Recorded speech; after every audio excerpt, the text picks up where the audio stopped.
Welcome to the Sci-Fi Center, the place to be, where comic books and wrestling collide magically. Movies, TV shows, and pop culture we share. Get ready to rock, we're here to take you there. From superheroes to aliens in outer space, we've got the latest news and reviews in our embrace. Turn on your screen, let the neon lights glow. We'll take you back to the 80s. Let's rock and roll. Sci-Fi Center, where the legends come alive. Get ready to geek out, let your imagination fly. We're diving into the past with a touch of modern flair. Sci-Fi Center, the ultimate pop culture lair.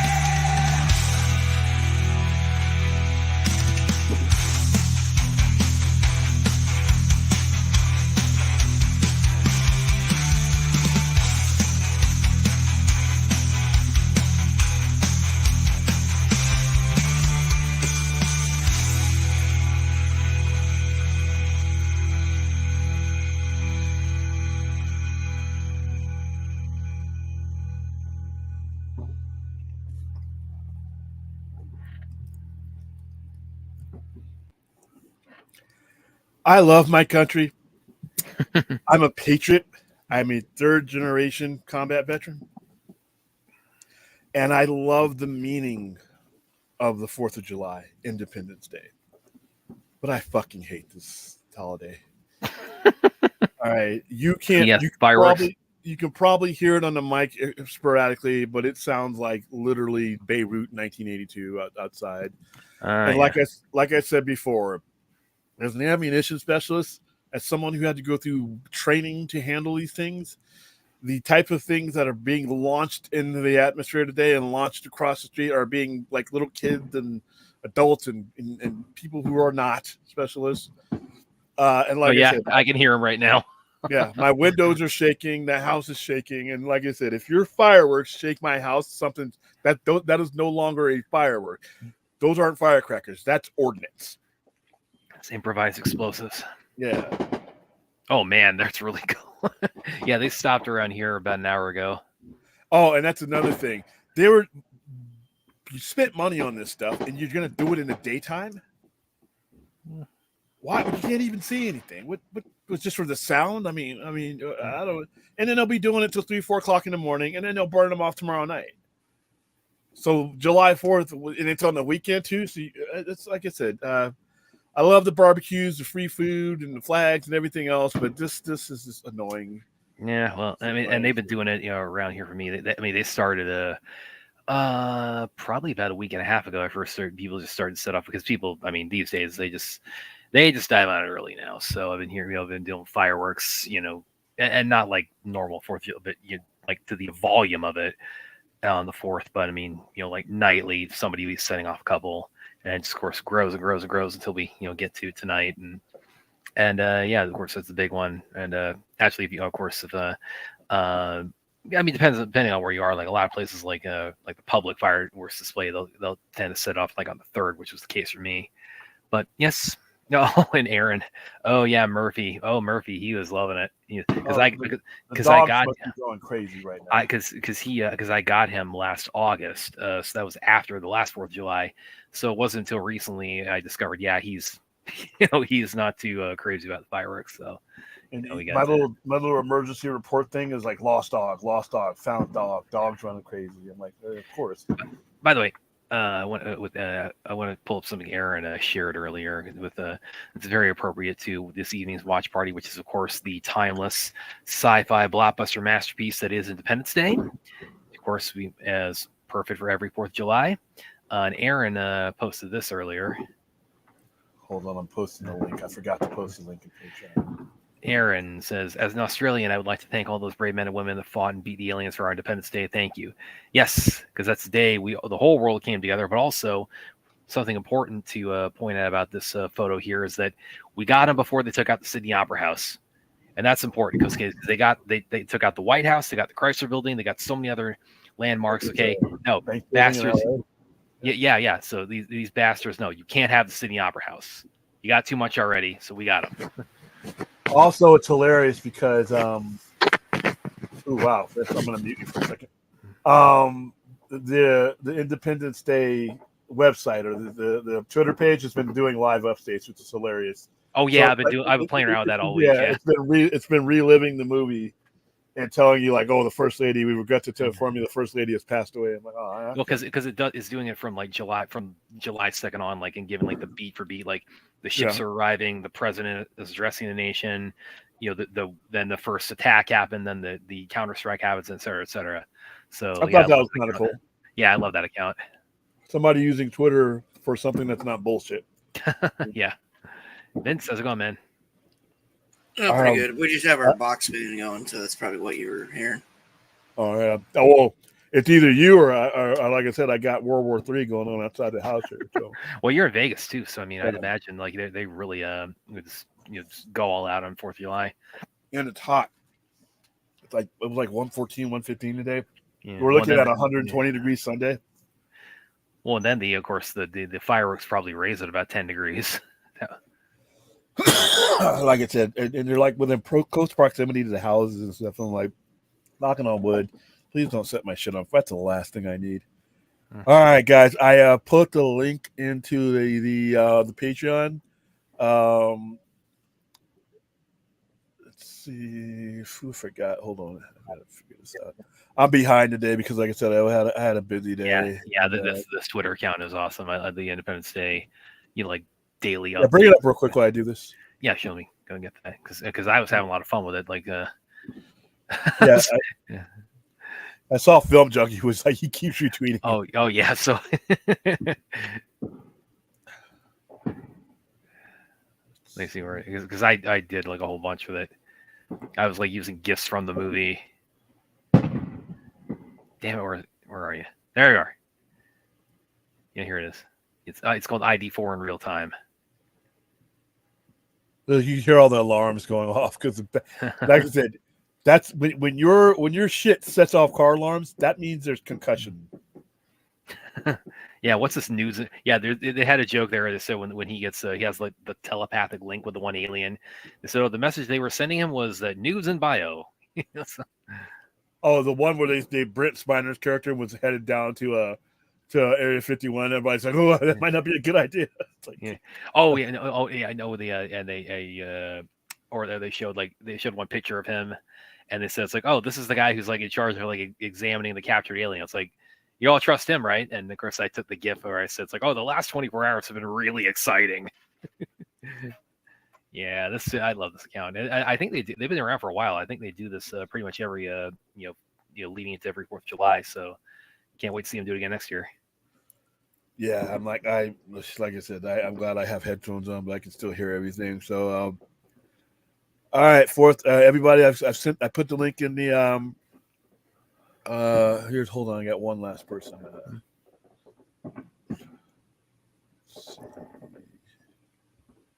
Everybody, check your messages.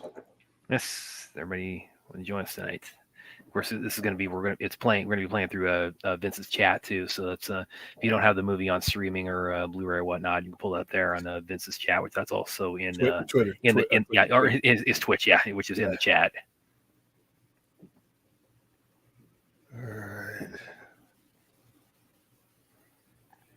All right. Okay. So everybody's got the link. Link is up. Since you won to Dracula. So Antonio says, Aaron, Vince, 4th, Narcosa, Brad, I'm currently shooting firecrackers. Happy 4th of July. Happy 4th of July to you, man. Yeah, you're one of the ones that are driving me crazy right now. Yeah. Good prime rib though. Yeah, all as well. Yeah, I mean, pretty good 4th of July. Pretty again, other than when the fireworks get so voluminous that they set off car alarms. What's going on, man? What's going on, guys? Dracula. All right. Yeah, whatever. I mean, happy birthday, America, and all, but damn. Yeah, I hear the fireworks here just started like an hour ago. And it's like, dude, the last thing I want to do in 114-degree heat is set anything on fire. Yeah, it's 116 here today for me, and I think right now it's still 103 still. Are you in Arizona? Yeah, I'm in Phoenix. Yeah. Oh yeah, so yeah, it's 106 now. So yeah, even with the sun, the flamethrower is gone down for the day. You're still at 106. You're still in the hundreds until about what, midnight? And the lowest it gets is 80 something, 88, 89, and that's when the sun's about to come up again. So the coolest it will get will be between like 3 and about 4:30. Yeah, and it's still the high 80s. Yeah.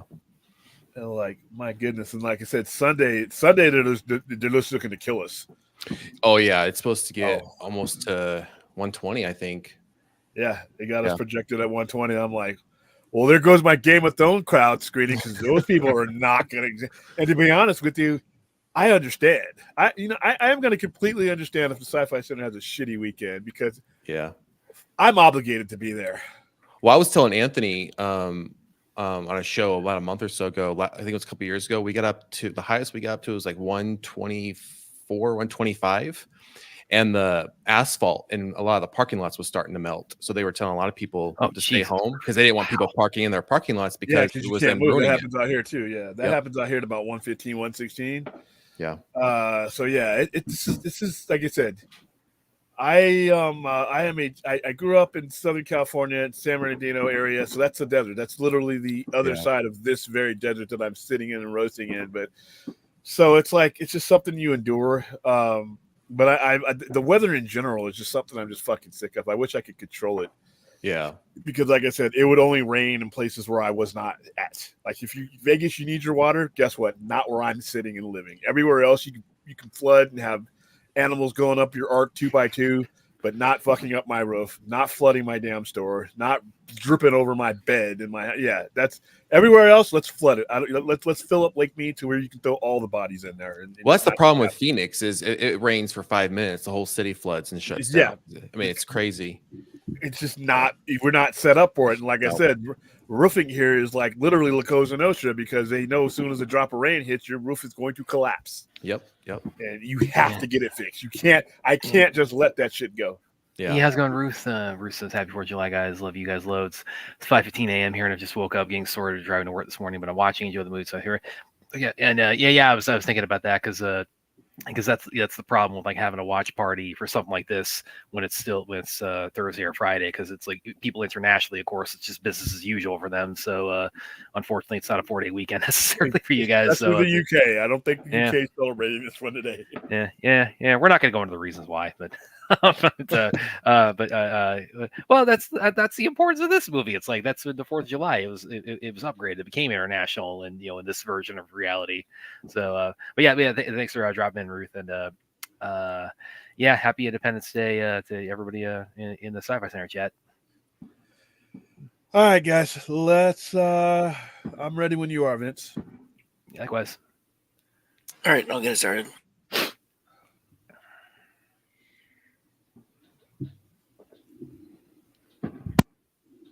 Man, I can still hear him going off there. Yeah, it's like I said, it's not. It'll be happening throughout the entire movie. I'm sure. Yeah. And I got all of stuff. Which, of course, is this on? In fact, I'm gonna look this up right now. This probably is on Disney Plus now. Yeah.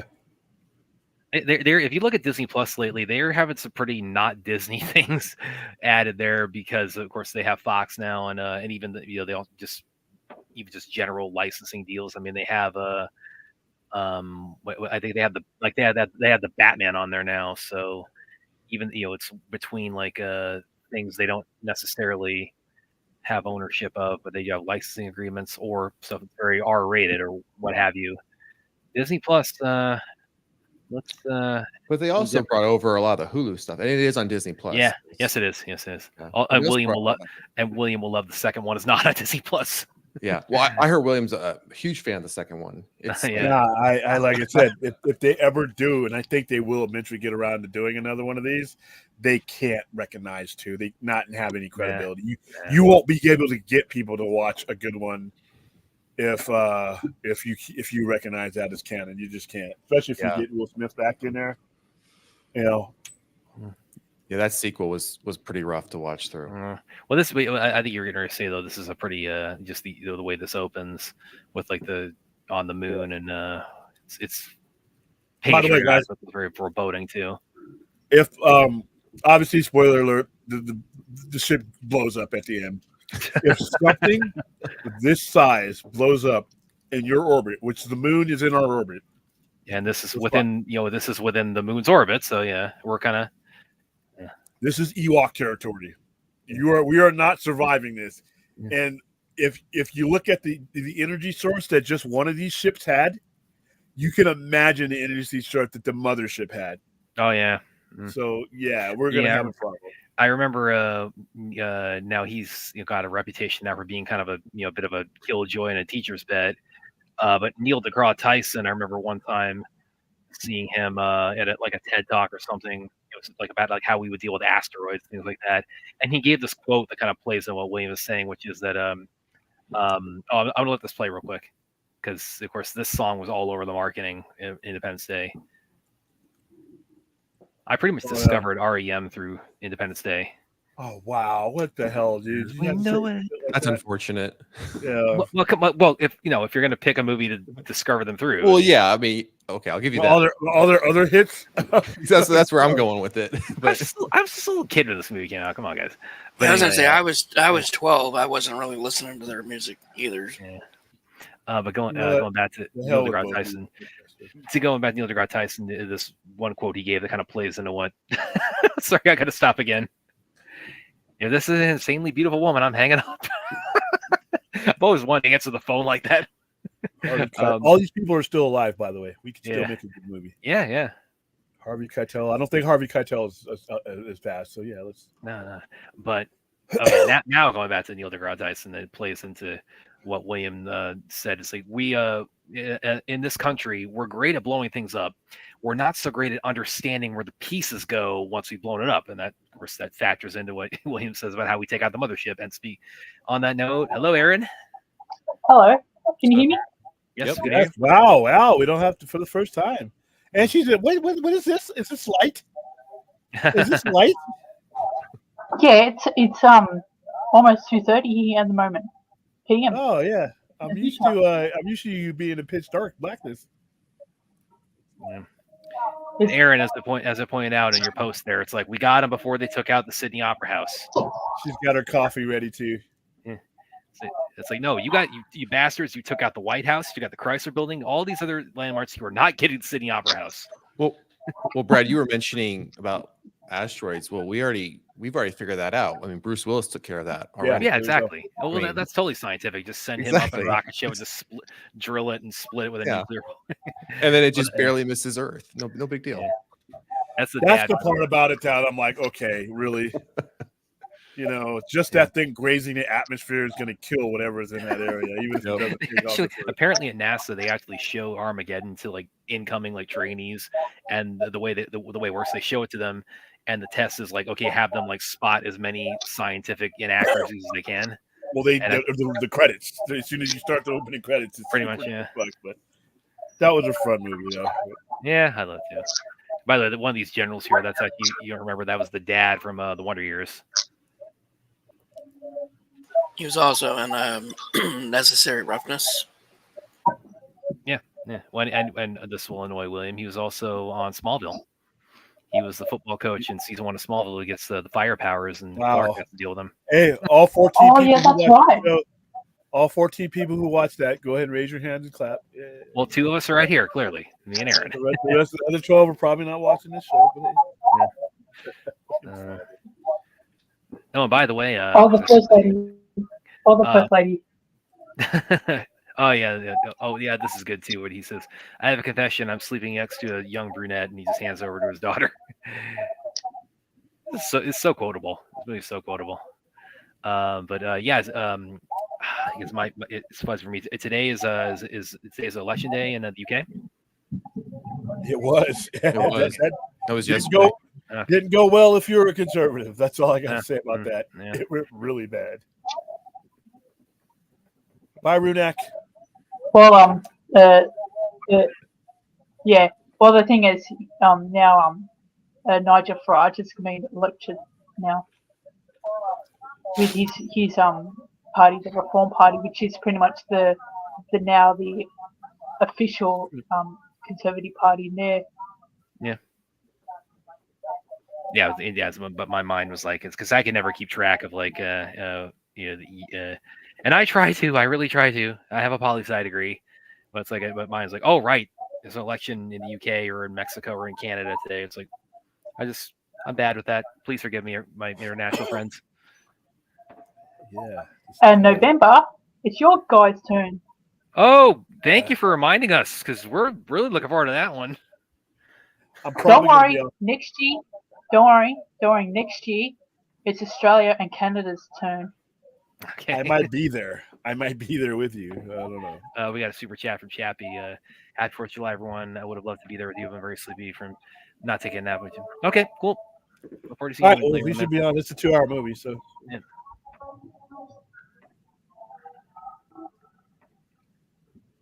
Okay, so this is the mothership. Yeah. Look what just hit up. See that? It's about to detach all that craziness.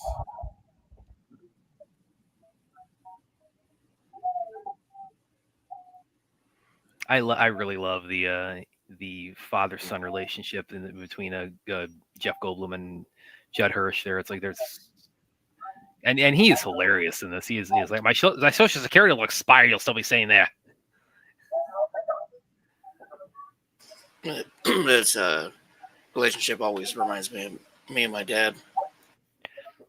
Yeah, I think a lot of fathers and sons kind of had that in this, because it is so it's portrayed very universal, especially if you're an adult with an elderly father.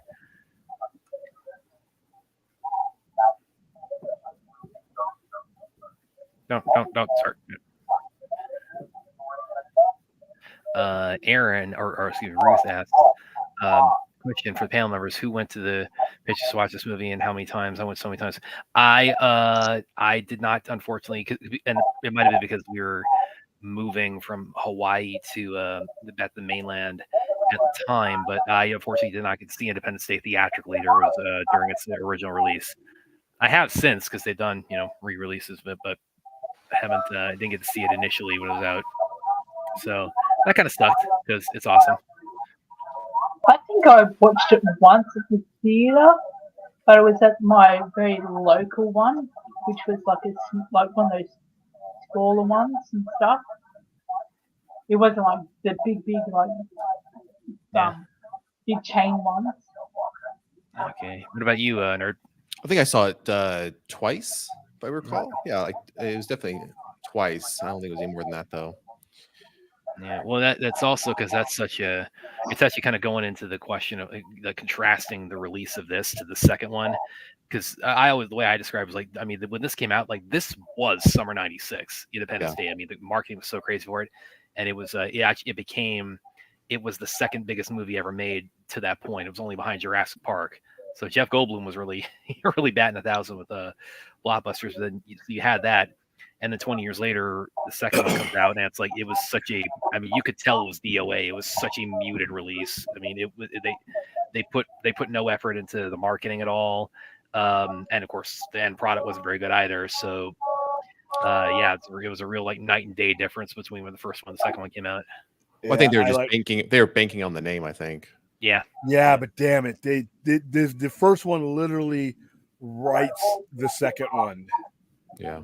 It was such a fucking horrible movie, dude. I mean, it was like I never wanted to be somewhere else. I was like that movie. Roland Emmerich, he's talked about that since then. He said, when Will Smith, because he did Suicide Squad at the time, so he and of course that required him to rewrite the script without Stephen Hiller in it. And of course, he made the decision, okay, I'll just kill him off between movies. And he said, in hindsight, I mean, I really should have taken it as a signal. It's like I either wait for him to be open, or I gotta like do. I can't proceed as is with this because this is not going to work. Yeah. That's what should have happened because it changed the whole culture of the movie. Once you figure out that Captain Hiller, and by that time should have been General Hiller, it wasn't going to be there. Should have been Attorney General Hiller, probably. Well, no, he probably would have still been a lifer because you figure he's an 03. He's a captain at the time of this movie. He'd been in for about 10, 12 years. If he makes general, he could have probably had a 40-year career. Yeah. And he would have probably been like Joint Chiefs. He'd have been up there. And he would have probably had his own kid or the kid that was in the movie, the original kid that was in the movie. I mean, it laid itself out there. So this is the part, when you're seeing this in the movie theater right now, this is the part that you realize is how big this movie was. Yeah, when the city destroyers detached from the mothership, because you know how big they are just from the promotion. So now you're seeing them. Well, this was one of the posters. From this, you're seeing them detached from these large ass ships, so you know how big that is.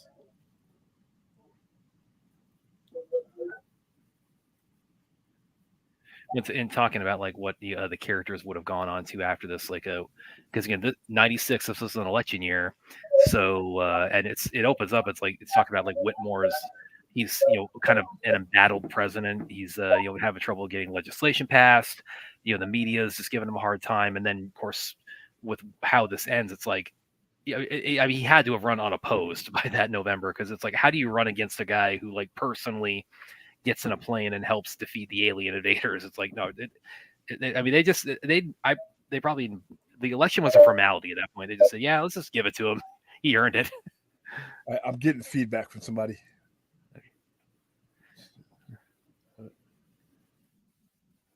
It's not me.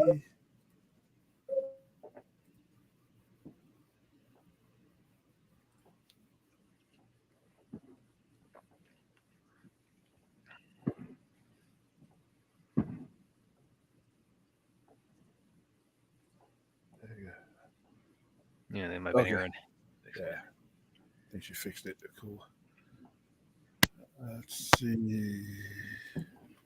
Well, and he mentions here the ships are 15 miles in width themselves. So a lot of people pointed out, something that big coming in, that should be causing tidal waves. So I've always kind of headcanoned, their technology is such that they have a way to counter that, or they have like some kind of a, like the force field around the ship that does something to they can enter. My theory is it's some type of gravitational displacement field, to where they basically create their own gravity and counter their own gravity. Because otherwise, just something that big coming in, the pressure, the air pressure alone it would be bad. So I'm assuming that, because remember, that thing can stop a nuclear weapon. They launched a nuclear weapon at that thing, and it didn't even phase the shields. Yeah, Aaron says she's going to jump out and come back in, because I think it's crazy. It's there wasn't just one that entered the atmosphere here. There's like 15 of them. Yeah. So imagine if all 15 are coming in at one time. I mean, the plant would have been destroyed just with that alone. Yeah. And like I said, once those things blow up, given the reactor that caused, you see what the kind of damage that reactor caused, and that's what's blowing up. So yeah, this is not a happy ending.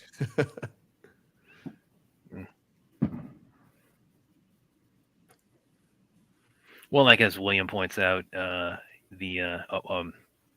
Root says Independence Day holds. I wasn't aware of this. They holds the record for most miniatures and models of the film. I was not aware of that.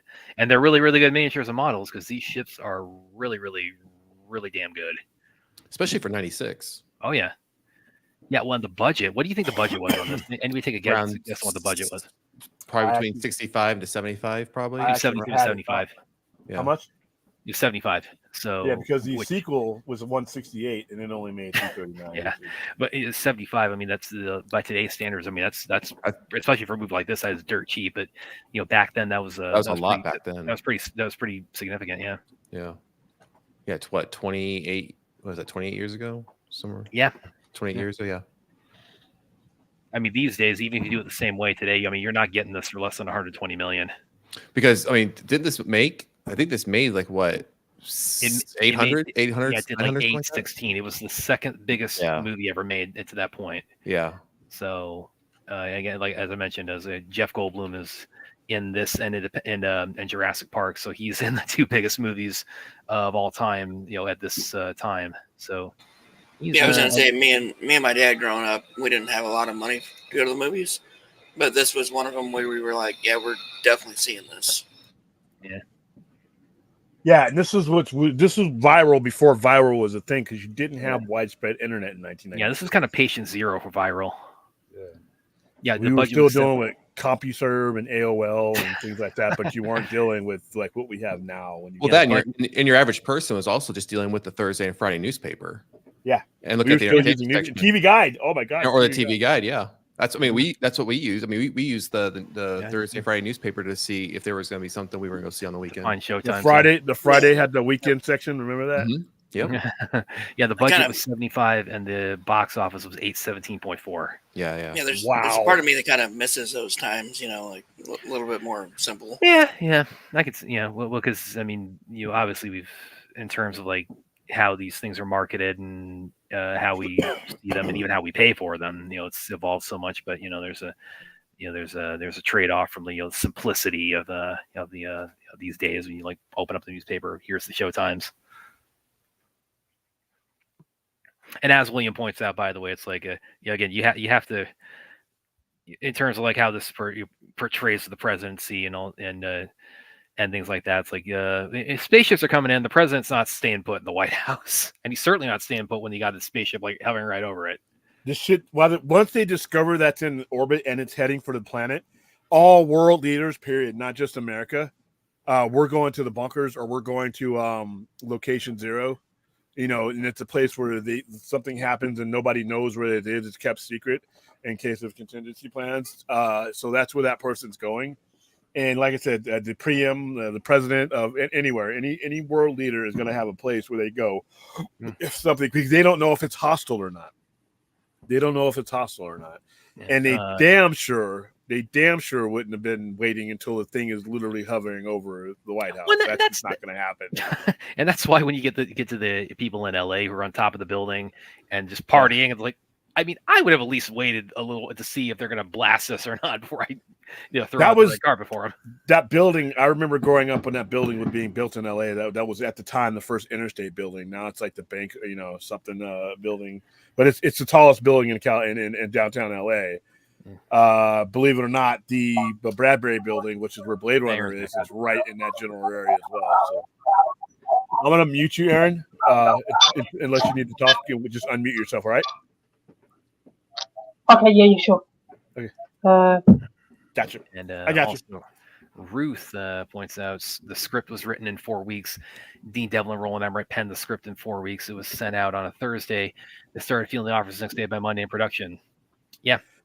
That's how it happened. Yeah. Oh, by the way, Quiet Place, sort of an alien invasion.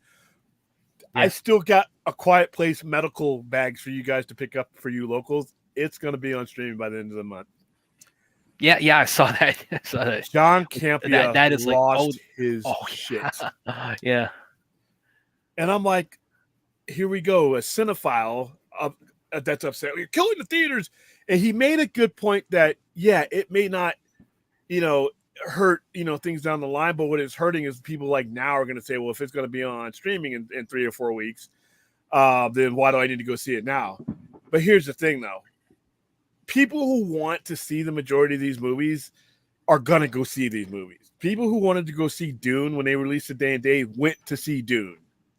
The people who are on the fence, you have more of a chance that they're not going to go see that movie at all than anything else. So I think the statistics show that. Yeah. But I thought that was funny. And back, of course, when this came out, I mean, that was just obviously we didn't have streaming. You had like a year. You waited a year. Yeah, well, especially with this, like how the success. I mean, it was supposed to open July 3rd, and the anticipation was such they said we got to get this out sooner, so they put it out, the day that the movie starts on July 2nd. I mean, when you talk about this was viral before viral was a thing. Yeah, this is the genesis in a lot of ways of viral marketing. This is the Galactus type moment because remember when Galactus appears, that happens because it's sheer speaking size. Speaking of alien invasion movies, when we're doing the Mars Attacks watch party. Yeah, I'm down for that. Hopefully never, but I was thinking about Alien for this Saturday. I don't know. I can do that too. And well, you guys can make fun of me too for Mars Attacks because that was the one that absolutely just scared me to death when I was a kid with those. Well, you were like 10, so. I don't know. Well, they zap people and they turn these multicolored skeletons. That was intense. And then a year later, Roland Emmerich will do Godzilla. Yeah. Oh, by the way, Aaron, that's the girl right who's playing Whitmore's daughter. That's Mae Whitten, of course, would go on to be Katara on Avatar. Did she reprise her role in the? I don't think she did. She wasn't, dodged a bullet there on the second one, but no, she wasn't back for that. Yeah, see, he's already out. Yeah. Oh my god. Yeah, and if we'd have looked up and saw some shit like that, yeah, that's exactly how it would have happened. In the Speak a little bit more. Say again, Aaron? I know she was on an episode of Friends. Of Friends. Yeah. She was in Scott Pilgrim too. She was one of the evil exes. Yeah, these effects still hold up like crazy good on the ships. I'm so gone. Yeah, I own this on 4K, but there's no point in trying to stream it, do that on Twitch. Because it won't come out right. I'm still one of those Neanderthals who doesn't really see the huge the difference Twin Towers. between 4K and everything else. Yeah, that does. You really have to have the right TV for it, honestly, or the right. Oh, by the way, screen. my TV died, and I am now joining Fourth 1000 in the 75-inch family. Have you already bought the TV? Oh God, this shot is amazing here with the ship and the way it's filmed there. Do you know if it has HDR? No. I know it's a 4000, an HD 4000, something. I don't know. I'll look at the. Yeah, that should look pretty good then. I won't. It's better than anything I've ever had. Yeah, see, they would have to have some kind of gravitational stabilizers. Yeah. Because they wouldn't be able to control the ship at this point.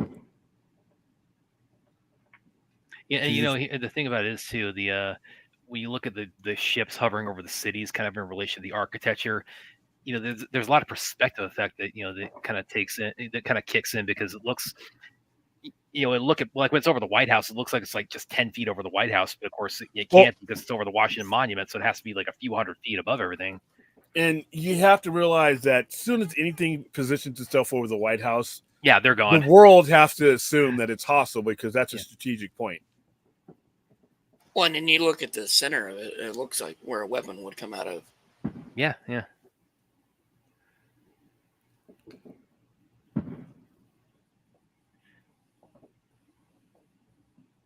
And of course, give a little bit more history. Of course, this is Will Smith back when he was transitioning from the Fresh Prince to the king of the 4th of July weekend, because that's a lot of his big blockbusters that come out during that time frame. I remember seeing there was one I ever seen an interview he gave one time where he said, because he had Bad Boys come out the year prior to this, and then this came out summer '96, and he'd said like after Independence Day, that was the first time people in the business started calling him Mr. Smith. TVs with knobs, they were still around. Yeah.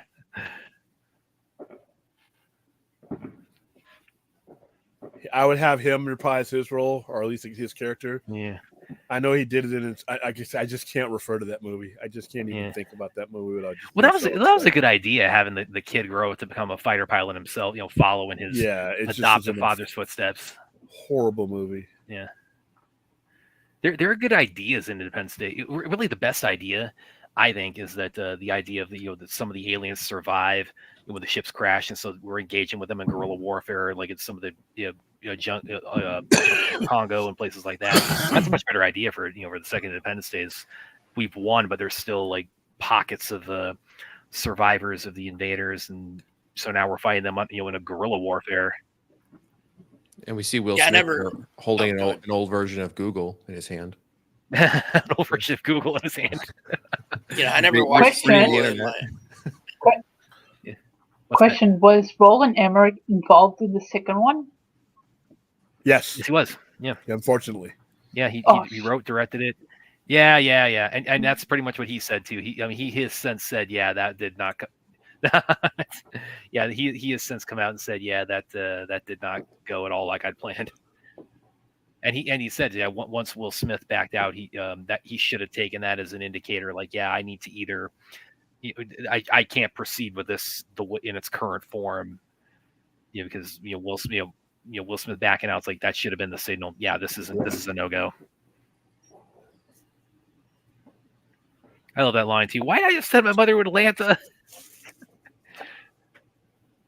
Yeah, I never bothered watching a sequel because I heard that Brent Spiner was coming back.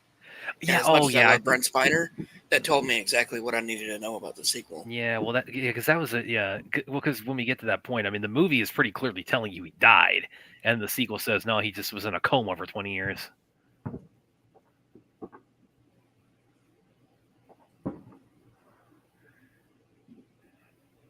Checkmate.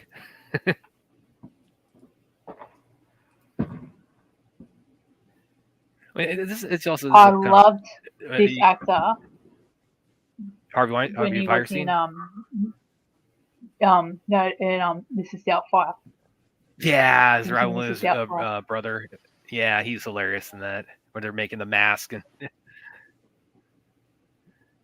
Yeah, he's. I almost said Harvey Weinstein too. It's just like, no, you're not that. You're not that. No, Firestein. Isn't he the guy that was like, you're gonna like it the way you look in those Coke commercials? I could tell you. No, that's I know what you're talking about. No, that's not Harvey Firestein.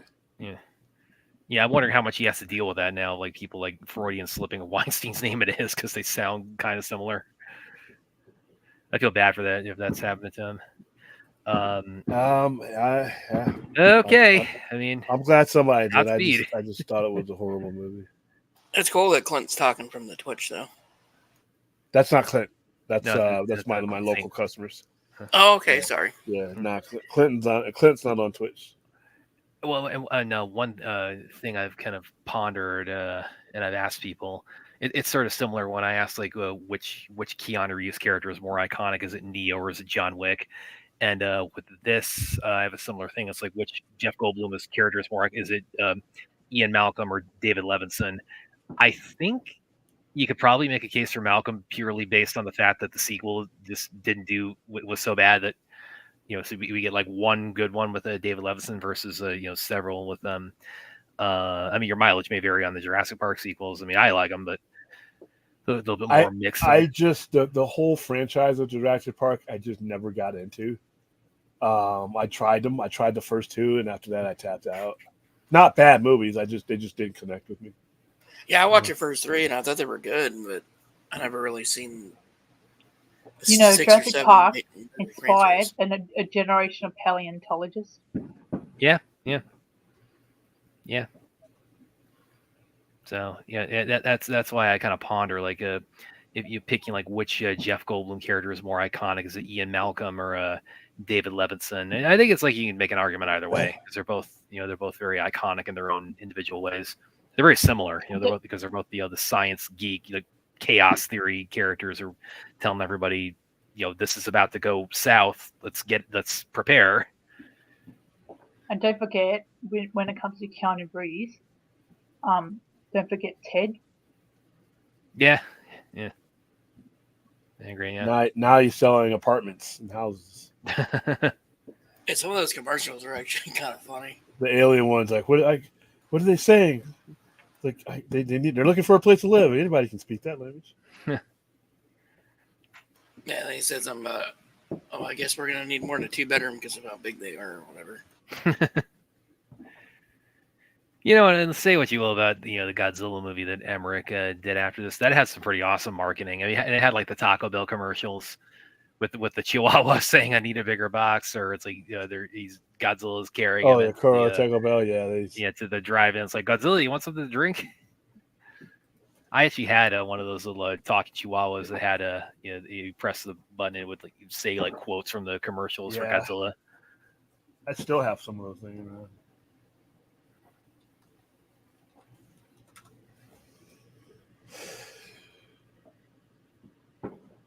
So is this Brooklyn or the Bronx? Like where does his father live? It looks like Brooklyn to me. Probably Brooklyn. Yeah. He's 89. I wonder if we can get another movie out of him. Yeah. I know we can get several more out of Jeff Goldblum. Yeah. If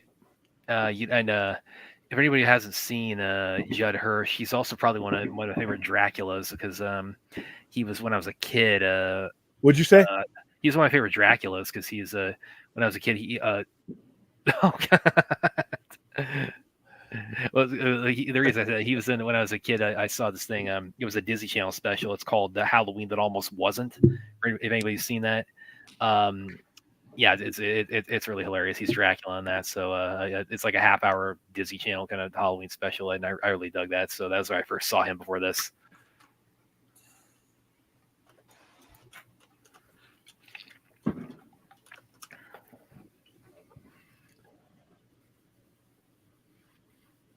And he's so quotable in this movie. Look at me, I'm like a schlemiel. All right, just for you guys who are like, why do they keep calling him Dracula? Because,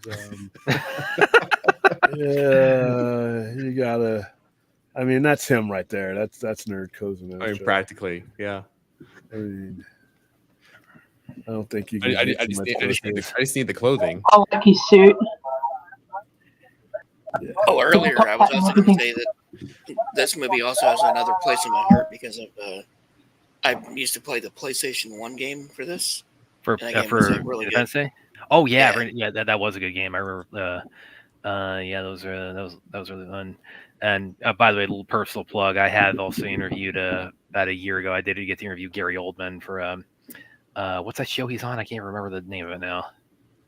I didn't know that. Damn, you drop all these other names. You don't drop the Academy Award winner that you interviewed, by the way. Yeah, I mean, I hear Scott Adkins and another one. No disrespect to them, but you interviewed a guy with an Oscar. He's just being humble. He's just being humble. Yeah, humble. Oh, because there's no raid connection or something, I guess. I've interviewed Bruce Lee's daughter twice, Shannon Lee. Yes. Oh God, that was so cool. Eric lit up like that, like, oh, yeah. I think Randy Quaid's character might be my favorite in the movie. To be yeah, honest. he's awesome in it. This right here is not the face of a grown woman. This is the baby face. Yeah. This is not. This is a face that's getting carded like in their 60s. You know, when she goes and gets her Fosters, they're like, "No, ma'am, I'm sorry." Look at the cheeks. Look at the little baby face cheeks. Look at her. Excuse me, ma'am. As far away from these things as you can. Is this ID real, ma'am? I'm afraid I have to say no. You can't get Fosters today.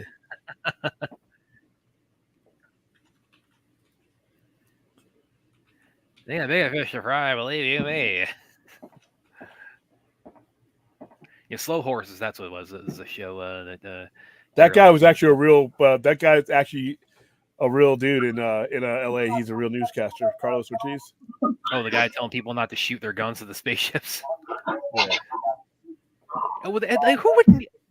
Yeah, your little pea shooter is going to make a big difference against this 15-mile spacecraft. And that's without a force field around it. Harry Connick Jr. Oh yeah, I love it. Yeah. Captain Stephen Hiller, loser. I just whispered your name. He didn't do anything for the soundtrack for this movie, though, did he? No, his music wasn't the fit for this movie. Yeah, that's true. That's a today I learned. I didn't realize that's who that was. You'd like kiss some serious booty. That's what I'm trying to tell you. I like the one knee approach because it puts the booty like right in front of the.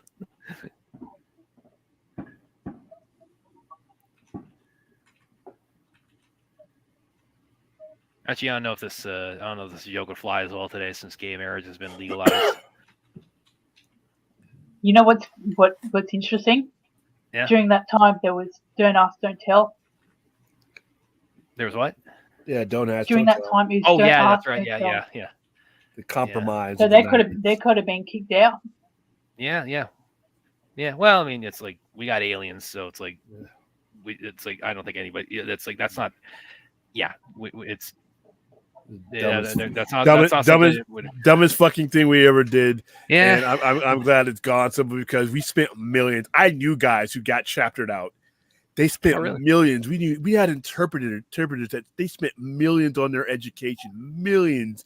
And God, look at we were these- short on interpreters, and they would be chaptering them out and like, you just threw away like $2 million of Uncle Sam's taxpayers' money. But you know what? They stopped it. So well, yeah. Roland Emmerich himself I know the Australian military had to send out a video package with the British and the Canadian military to tell you guys to stop it. yeah, because it hurt. It really hurt the military. So yeah, then yeah.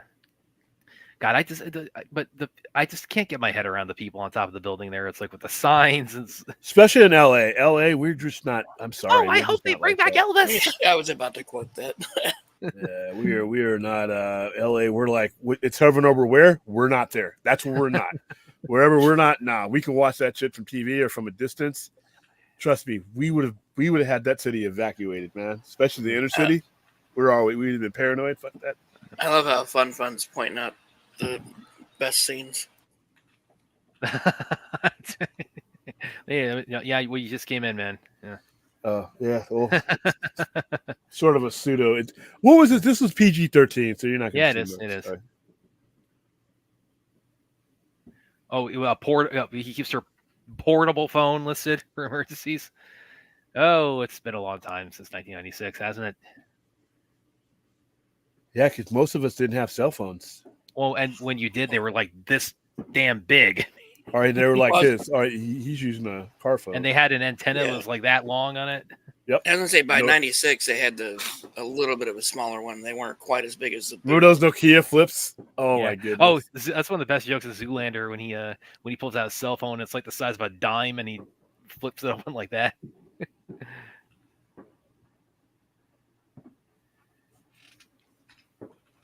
And by the way, we would not be broadcasting where the president is at this time. Remember in 9/11? We didn't. Where George W. Bush was flying all over, his location was unknown. We would not know. Because once again, they take out the leadership, you're fucked. Yeah, and that's they're keeping that kind of secrecy for guys with box cutters. I mean, it's like this is aliens with 15-mile ships.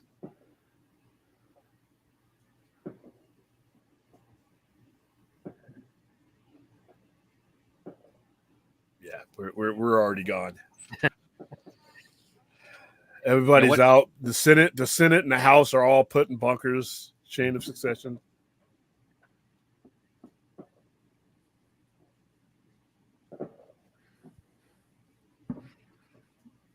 I dig the history that Levinson and Whitmore have too with this because again it's like it gives Judd Hirsch more opportunities to be funny in this movie when he is like, you punch the president.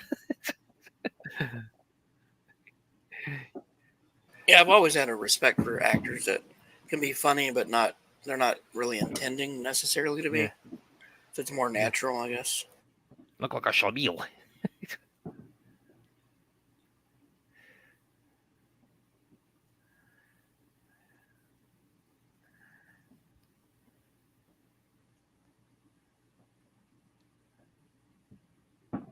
You punch the president.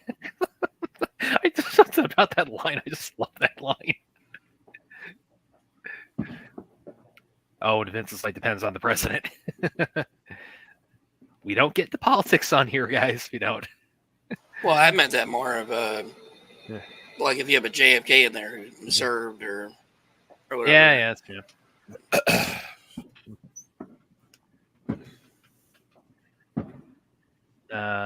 Fourth asks, are we thought that the president got taken out? I don't see him being in the street. Solely the president, not John Connor. Say that again. It's Fort's comment here. It's, are we screwed if the president got taken out in a situation like this? I don't see. No. You have a succession, a line of succession where like this movie, it renders this movie bullshit in that regard, is because once something like this happened, there are designated areas to where they all split up so that no one event could wipe out all the chain of command. So yeah, a little bit different there. Like, isn't it the president, vice president, and the Speaker of the House? Speaker of the House. Yeah. They're just it's all, it goes all the way down to like really small levels. Yeah. By the way, let me come back on camera. Just pouring something there. Because like I said, I did political science in college, and I remember when I had the class where the professor was like laying out the presidential succession, and he laid it out like it was like 20 entries deep. It was again president, vice president, speaker of the house, et cetera, et cetera. And I'm just that kind of guy. I had to raise my hand. I asked the question, and I raised my hand. I go, if it gets down to like number 14 and then it just stops, aren't people going to get suspicious?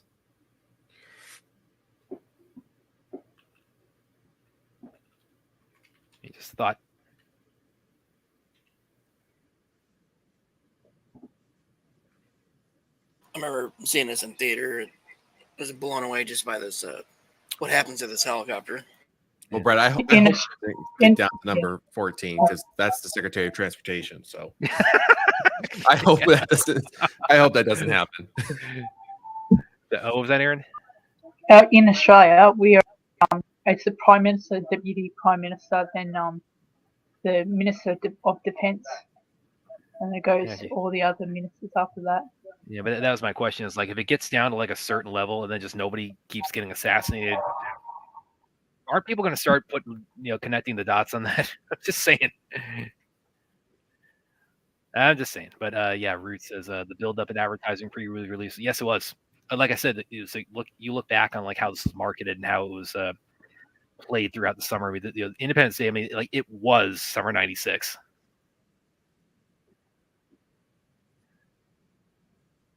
Well, now we're really evacuating now because now they actually have made their attack here.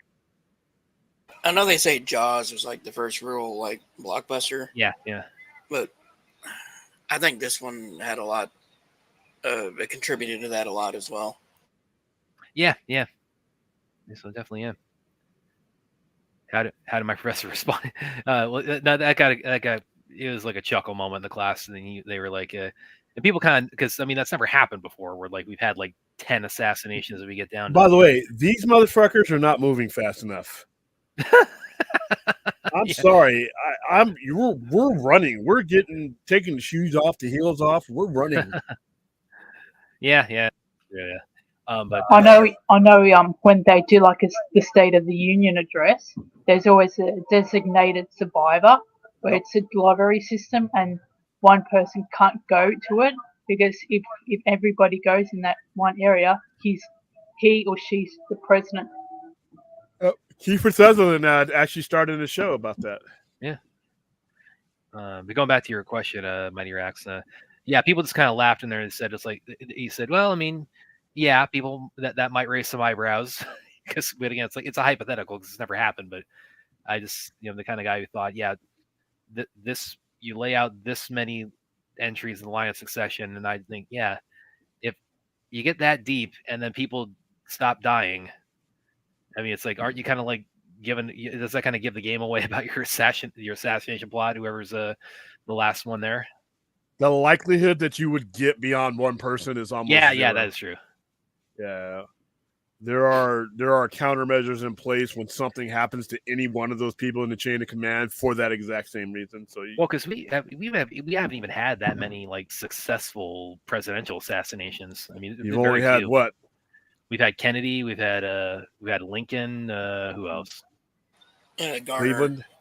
Yeah, they had. We had one on Reagan. That wasn't successful. Yeah, I am so fucking gone. I don't even climb. I am so. I would. First of all, I'm in San Bernardino by now. Yeah. Because I know they're not going to target San Bernardino because I'm sorry, guys. We know it's there. They're not targeting San Bernardino. So you had Lincoln. Well, there's more than just Lincoln Kennedy. You had Lincoln. You had Garfield. You had McKinley was assassinated, and then Kennedy was. I think Kennedy was the last one. But then you had Kennedy multiple, was the last one. Yeah, then you had multiple that were wounded. So Roosevelt was attempted. He was wounded. Reagan was also wounded. Jackson was Taft. So there was quite a few attempts on multiple. Yeah, they take that shit serious. They take that shit super seriously. Yeah, in the Secret Service. You know the guy yeah, go ahead, Vince. He almost got assassinated. He got shot, and he continues doing his speech. Say again? I said Teddy Roosevelt Yeah. Oh, got yeah. shot, but he continued to do his speech while the bullet was still in him. Well, that's why bleeding out. that's why William says, like, with something like this happens, it's like the president says, "No, I'm staying. I'm going to keep the nation calm." The Secret Service says, "The fuck you are. We're getting out of here." No, what I was going to say is the guy that attempted to kill Reagan got out a couple years ago. Yeah. And they said that and here there's a law that changed. He honestly should still be in there, but and now he's on YouTube making music, which is almost every comment he has is, "Oh, you're a real killer there with your music." Well, these aliens are real killers there with that. This is cool because this was such an because we hadn't seen why were any of you people still why was that guy still in the office? Yeah. And that thing's going to travel for 15 miles. Yeah, all the way around. This was why this had such an impact, because we hadn't seen, like, in terms of like alien invasion movies, we hadn't seen anything like this where the methodology was, they zap one building and this fireball just spreads through the whole city. I mean, this was like, we hadn't seen like anything like this apocalyptic with alien invasions, until this Independence Day. And of course, here comes the money shot, of course, with the White House. They filmed this a bunch of different times because the one you saw in the promo did not include the helicopter. Yeah, but that was like 80% of the marketing was just the White House being blown up. Let's take a minute silence. Or for the White House? Well, it wouldn't be the first time the White House was destroyed.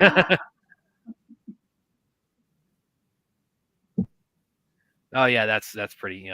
With the fire spreading there, epic.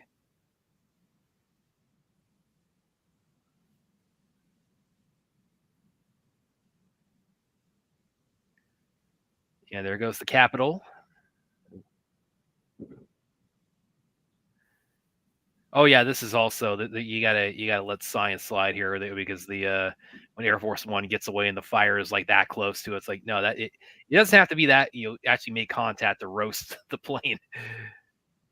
Well, especially since it just decimated every building that it came in contact with. Yeah, I mean, it is Air Force One though, so there's, By the way, it does not take that long to get Air Force One off the ground. Yeah.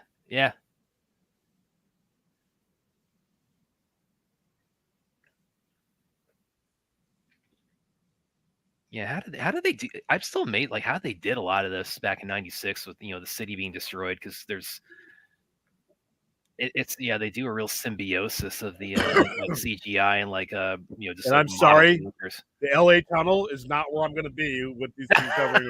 Oh, that place is going to be that's going to turn to an oven. Yeah. And listen, I don't care. You could poke holes in the science all you want. The way this dog survives that's a cheer moment.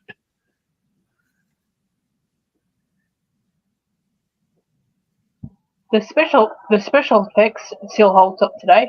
Yeah, big time. Yeah, if this dog didn't make it, I am sending John Wick after these aliens.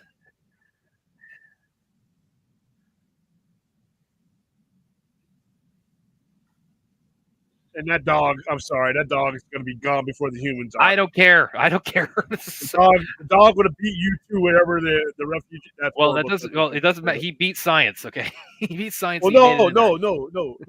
The dog is running before everything. The dog's going to be like, okay, gotcha.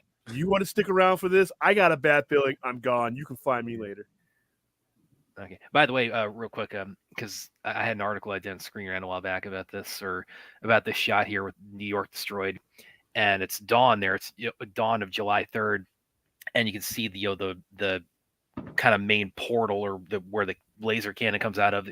It's just closing at that point, and that always kind of stayed with me. And I thought, yeah, they might have. Yeah. Did you guys not watch the movie? Well, no, they never destroyed Las Vegas because there was no the only strategic place in Nevada was Area 51, and they were headed there. Remember that, right? Yeah. They were about to fuck us real bad. Yeah, but going back to not Vegas. Going back to sorry, go ahead. As I say, the only spaceships that were in the U.S. or at least that we saw, except for the one you just mentioned, was there was the L.A., D.C., New York, and there was actually one in Denver. Ironically, yeah. The rest of them were around the world. Correct. But they moved that one in position to strike at Area 51 because they knew that there was an attack coming. They mentioned later on there's one that goes to Chicago too. Kind of like in the second wave of the attack. But going back to what I was saying a minute ago, when the main cannon is kind of shutting up there, and it's just sunlight at that point, and that was kind of stayed with me. It's like, so they blast away on the city, but they're just leaving, like 6 hours later. So the theory I had in this one article I did is that what might happen there kind of off screen is that what if they set down a second blast to take out survivors? That's kind of been my theory about why they're hovering so long after the initial attack.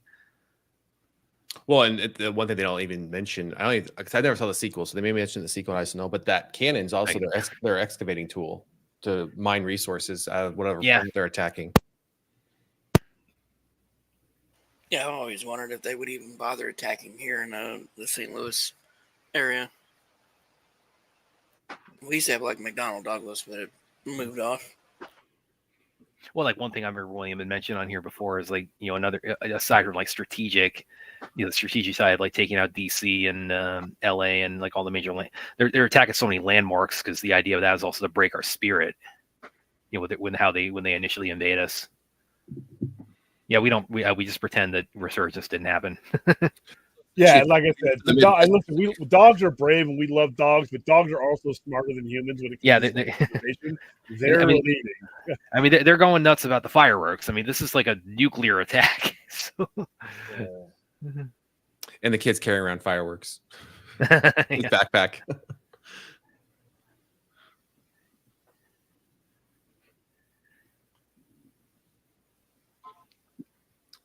Oh, the days when we had overhead projectors. Still use them.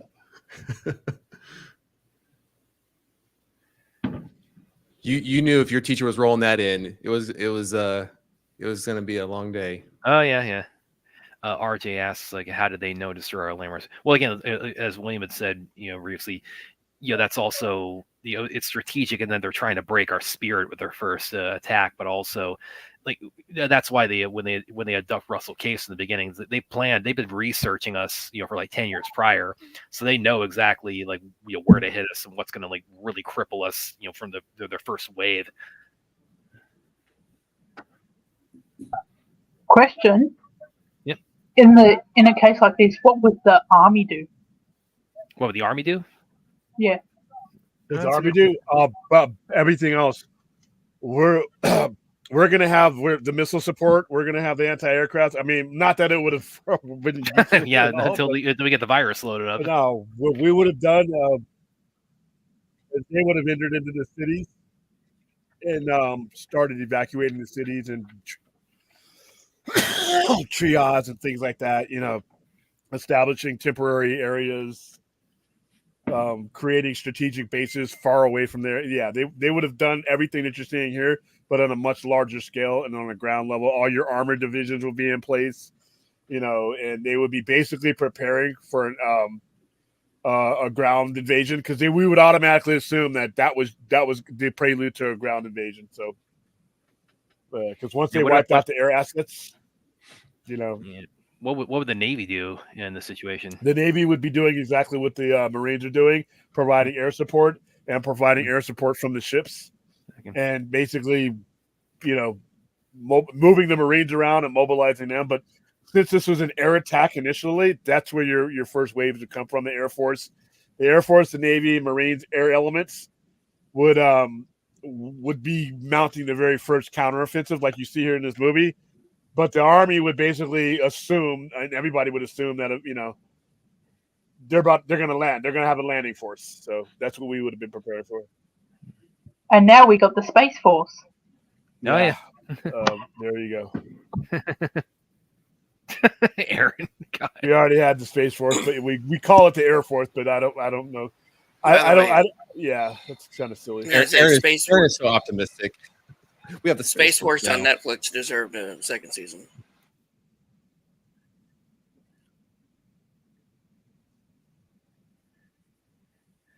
I always kind of wonder too, like what the aliens are thinking, like at this point, because they've wiped out a lot of our cities at this point, and they know a retaliation is coming. So just imagine like how sadistic they must be feeling when they know the retaliation is coming, and they know what's going to happen, that we can't penetrate their force field, and just how scary that would be for us. It's like they're attacking, we can't even fight back. I don't think the aliens thought we had a fighting chance. Yeah, they're toying with us at this point. They didn't realize we had Jeff Goldblum. Yeah, the one cable guy with the laptop that saves the world. And I'm guessing the National Guard will be like the army. Yeah, probably. They would have been federalized at that point in the emergency hours. Probably police would too, I imagine. No One shit, thing man. this movie always reminded me of is just how, as humans, we always fight to survive. It's like that fighting spirit. Yeah.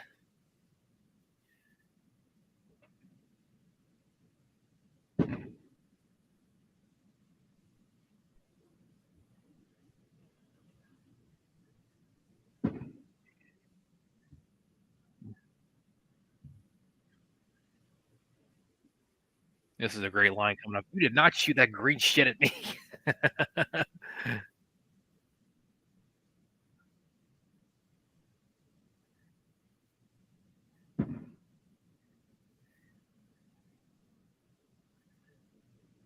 Just think about how defeated we would feel at the end of this day, where it's like they've nuked half of our cities.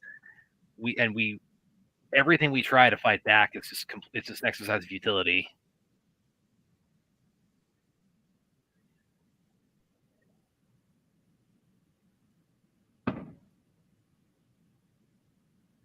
Right now, they would have retreated. Well, they're.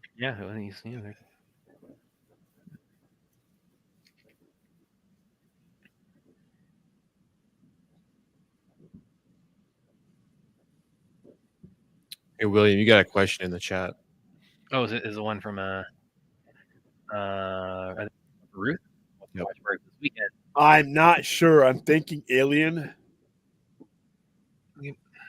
the original 1979 version. What do you guys think? Alien or Terminator? What I mean, I don't know. I'm open. Okay. Chuck had a question too. Chuck Cage. I don't know if we saw that. Chuck Cage. Wasn't this movie inspired by Toy Race, according to Kramer, when his coffee table book was made to a movie? I couldn't tell you on that, man. That I don't know. I need to look that, man. I couldn't tell you offhand.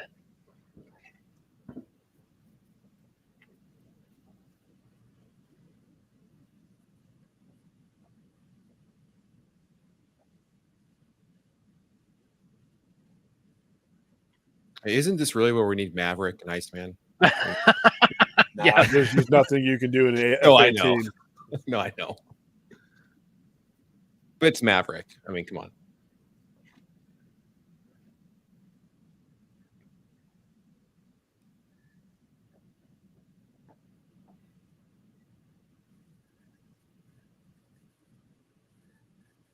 Yeah, Fort suggests Starship Troopers. Are we going to be on like an alien kick now? I don't know. I try not to do too many trends because it makes it predictable, but Starship Troopers isn't a bad one. I could definitely be down for that. Do you want to know more? What's that? Oh, do you want to know? Oh, yeah, you want to know what the little all right, why are they missing any jets? They're missing a whole bunch of jets here. Yeah, they're kind of doing like a bit of a spray and pray there with those lasers.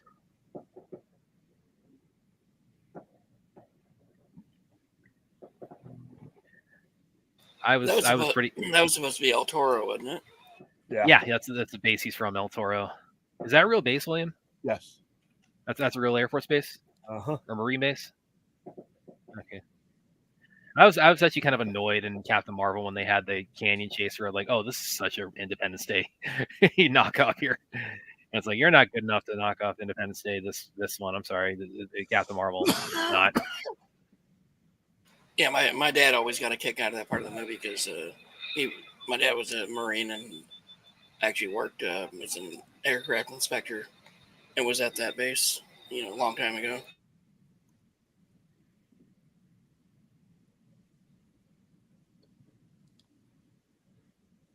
He must have flown pretty far here too, from there, because he's running out of fuel. That's why he has to eject. So, like, what's the range on fuel On an wise? F-16? Oh Yeah. shit, you got a long range. You got like 1,500. Yeah, miles because of they must fuel. have flown pretty far there, because he that's what he has to eject, because Plus, he had an extra fuel. Yeah, he had an extra fuel tank on it. Well, that's what was counting down. It said what the red was showing. It was saying it was his reserves that was running out too. So, well, he also says like he sees Area 51, like as he mentions that when he runs into the refugees. He says, I saw a base not too far from here. So it's like that's what I thought. Yeah, he went really far then. He went a couple hundred miles there. All in a matter of like 30 seconds. Well, you can make it. You're from El Toro, which is in Santa Ana. El Toro Marine Base to Vegas is not that far when you're talking about an F-18.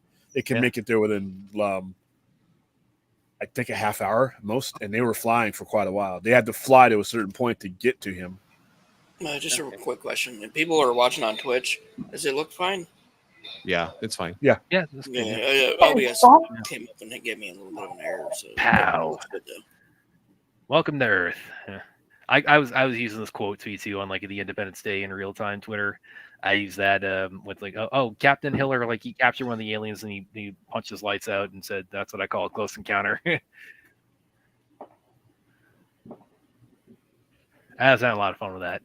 Like, if you guys look at my feed on that, I was quote tweeting that with gifs, left, right.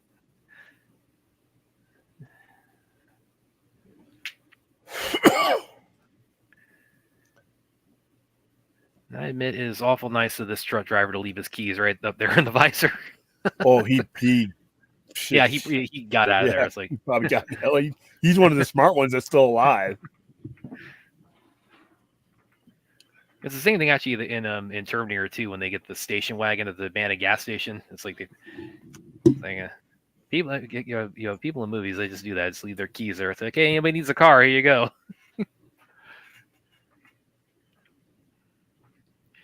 I think it really depends on where you're at and what in the time periods. I was in the Midwest for about a year or so, and people would do that all the time. They leave their front doors unlocked, their cars unlocked, the key. I mean, that was just very common. When I grew up, like I said, even in Southern California, until we had the Night Stalker, we weren't fucking around with stuff like that. Until Richard Ramirez started like literally walking in open houses and shit. We didn't care because if you weren't involved in shit, nobody came after you. Yep. If you weren't messing with the gang, you weren't involved in anything. Nobody fucked with you. You could just walk right in. We would run into other kids' houses. We'd be like, hey, what's up? Like just like on the sitcoms. But once the Night Stalker started to happen, deadbolts, everything, lock that shit up, get it done. Well, yeah. We used when I was a kid, we used to leave like our front door would be open, and we had like our screen door, and that would be it. Yeah. The front door would be open all night long, and you never had to worry about that type of stuff. Yeah, nobody fucked around. But like I said, once it got to the point where fools were starting to come into your house, and then like I said, in California, once crack hit, and they was just starting to rob everybody to get money for crack. It didn't matter if it was your neighbor or not. Then everybody, between that and the Night Stalker in Southern California, locked that shit up, dude. Yeah, it was like that. My dad's from Wichita, and BTK.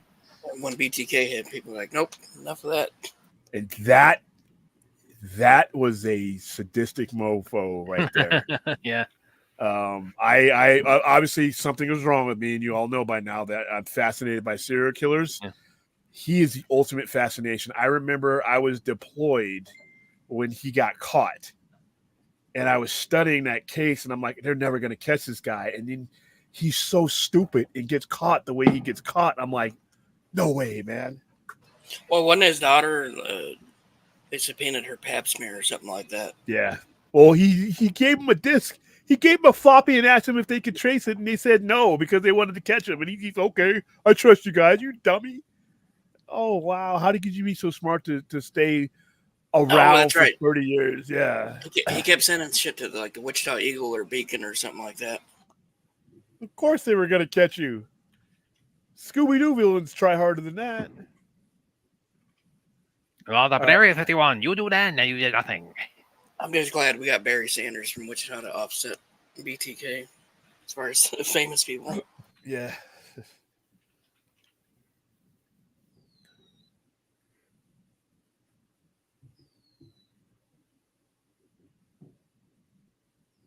Okay, first of all, he could have plausible deniability about the spaceship, but Area 51 is But a there is known an Area quantity by 51. then. We all knew that by then, you know.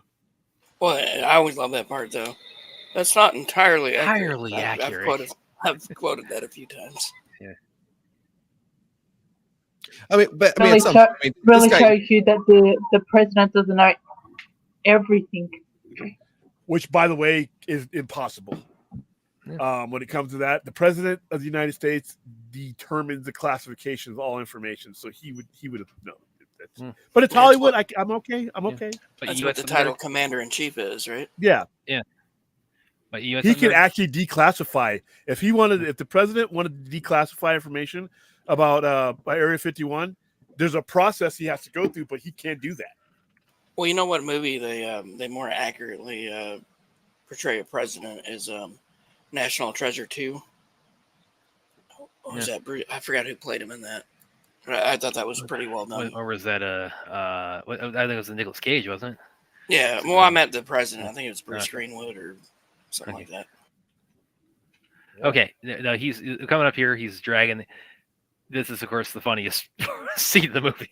He's dragging the alien through the parachute, and I don't know what it is, but everybody quotes the barbecue line. But the one that always gets me the most is when he says, "What the hell is that smell?" It's like you just know that wasn't scripted. He just improv that. well, you dragging that alien around. It's a good thing he didn't skip leg day because Oh yeah, that's true. that's gonna suck. That smell.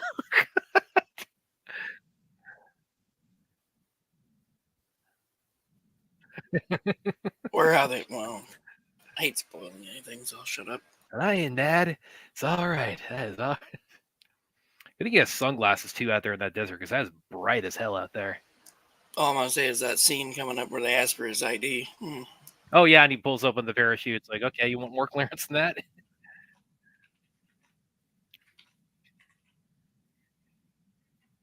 Actually, yeah, we're probably very spot on about leg day because I bet that alien weighs a ton.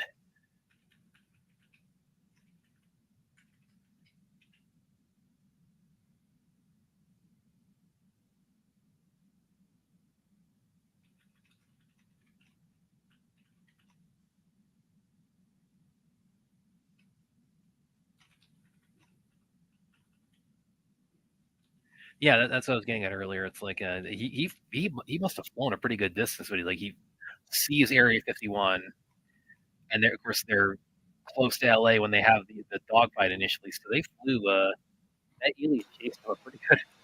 Another thing I was gonna say is you know how like you get all these different perspectives. Yeah, I think they do a really good job of tying them all together. Yeah, that's part of it. I think the legacy of it is to have so many characters from all over the country, all over the world, and all their stories converge and intertwine with each other. It's definitely something Roland Emmerich is actually very good at in a lot of his disaster movies. He has a lot of ensemble casts. He did that pretty well in 2012 too. And what was the other? The Day After Tomorrow. He does that a lot when he's doing the world movies. I like 2012. I know a lot of people hate it, but I thought that it was fine for what it was. Yeah. The one I didn't really like was San Andreas. My girlfriend loves it, but I'm like, yeah, it's. I enjoyed it. It's The Rock. Doing the Rock stuff in an earthquake. So you get what you pay for. Definitely with that. It's I enjoyed it.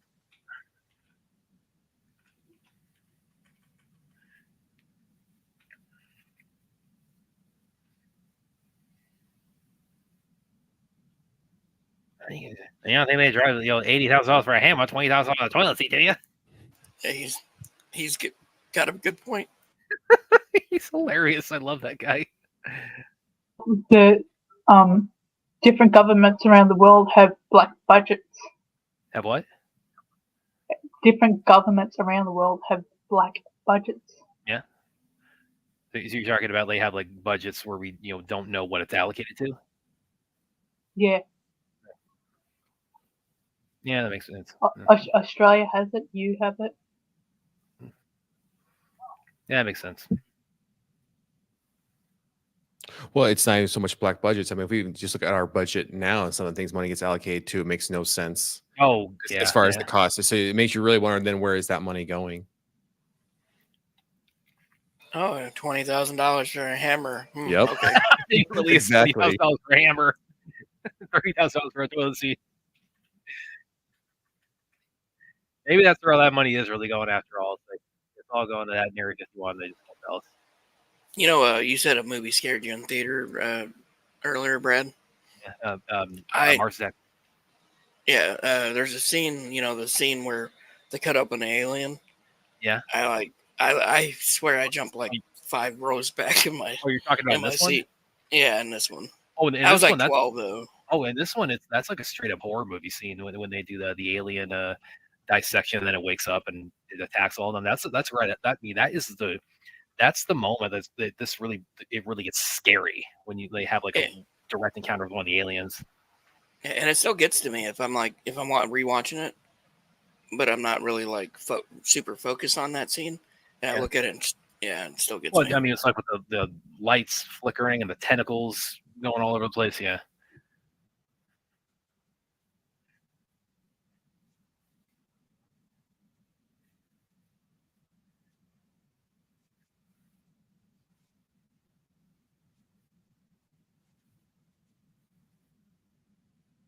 Oh God, I'd vote for this guy in a heartbeat. He's the best movie president ever, Thomas Whitmore. Exciting? People are dying. I don't think exciting is the word I use to describe it. I would vote for him like that. He really did. This is honestly, I think, one of Bill Pullman's best performances. Yeah. Oh hell yeah. You know, besides as Lone Star, just to piss William off. This is actually also the first, because I know he's very well known for Star Trek. This is actually the first thing I ever saw Brent Spiner in, as Dr. Oaken.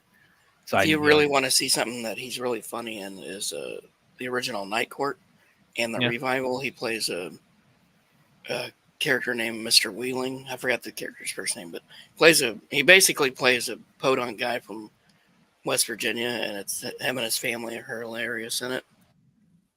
Okay, I'll give that a look.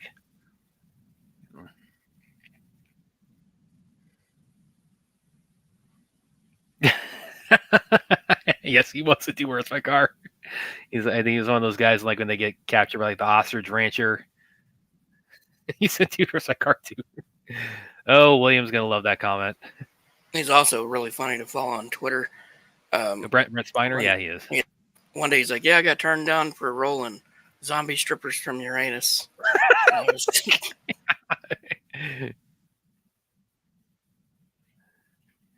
I remember reading Roger Ebert's review of this movie, and he was actually kind of disappointed with the alien designs because he said that he described them. He said they were like octopus men.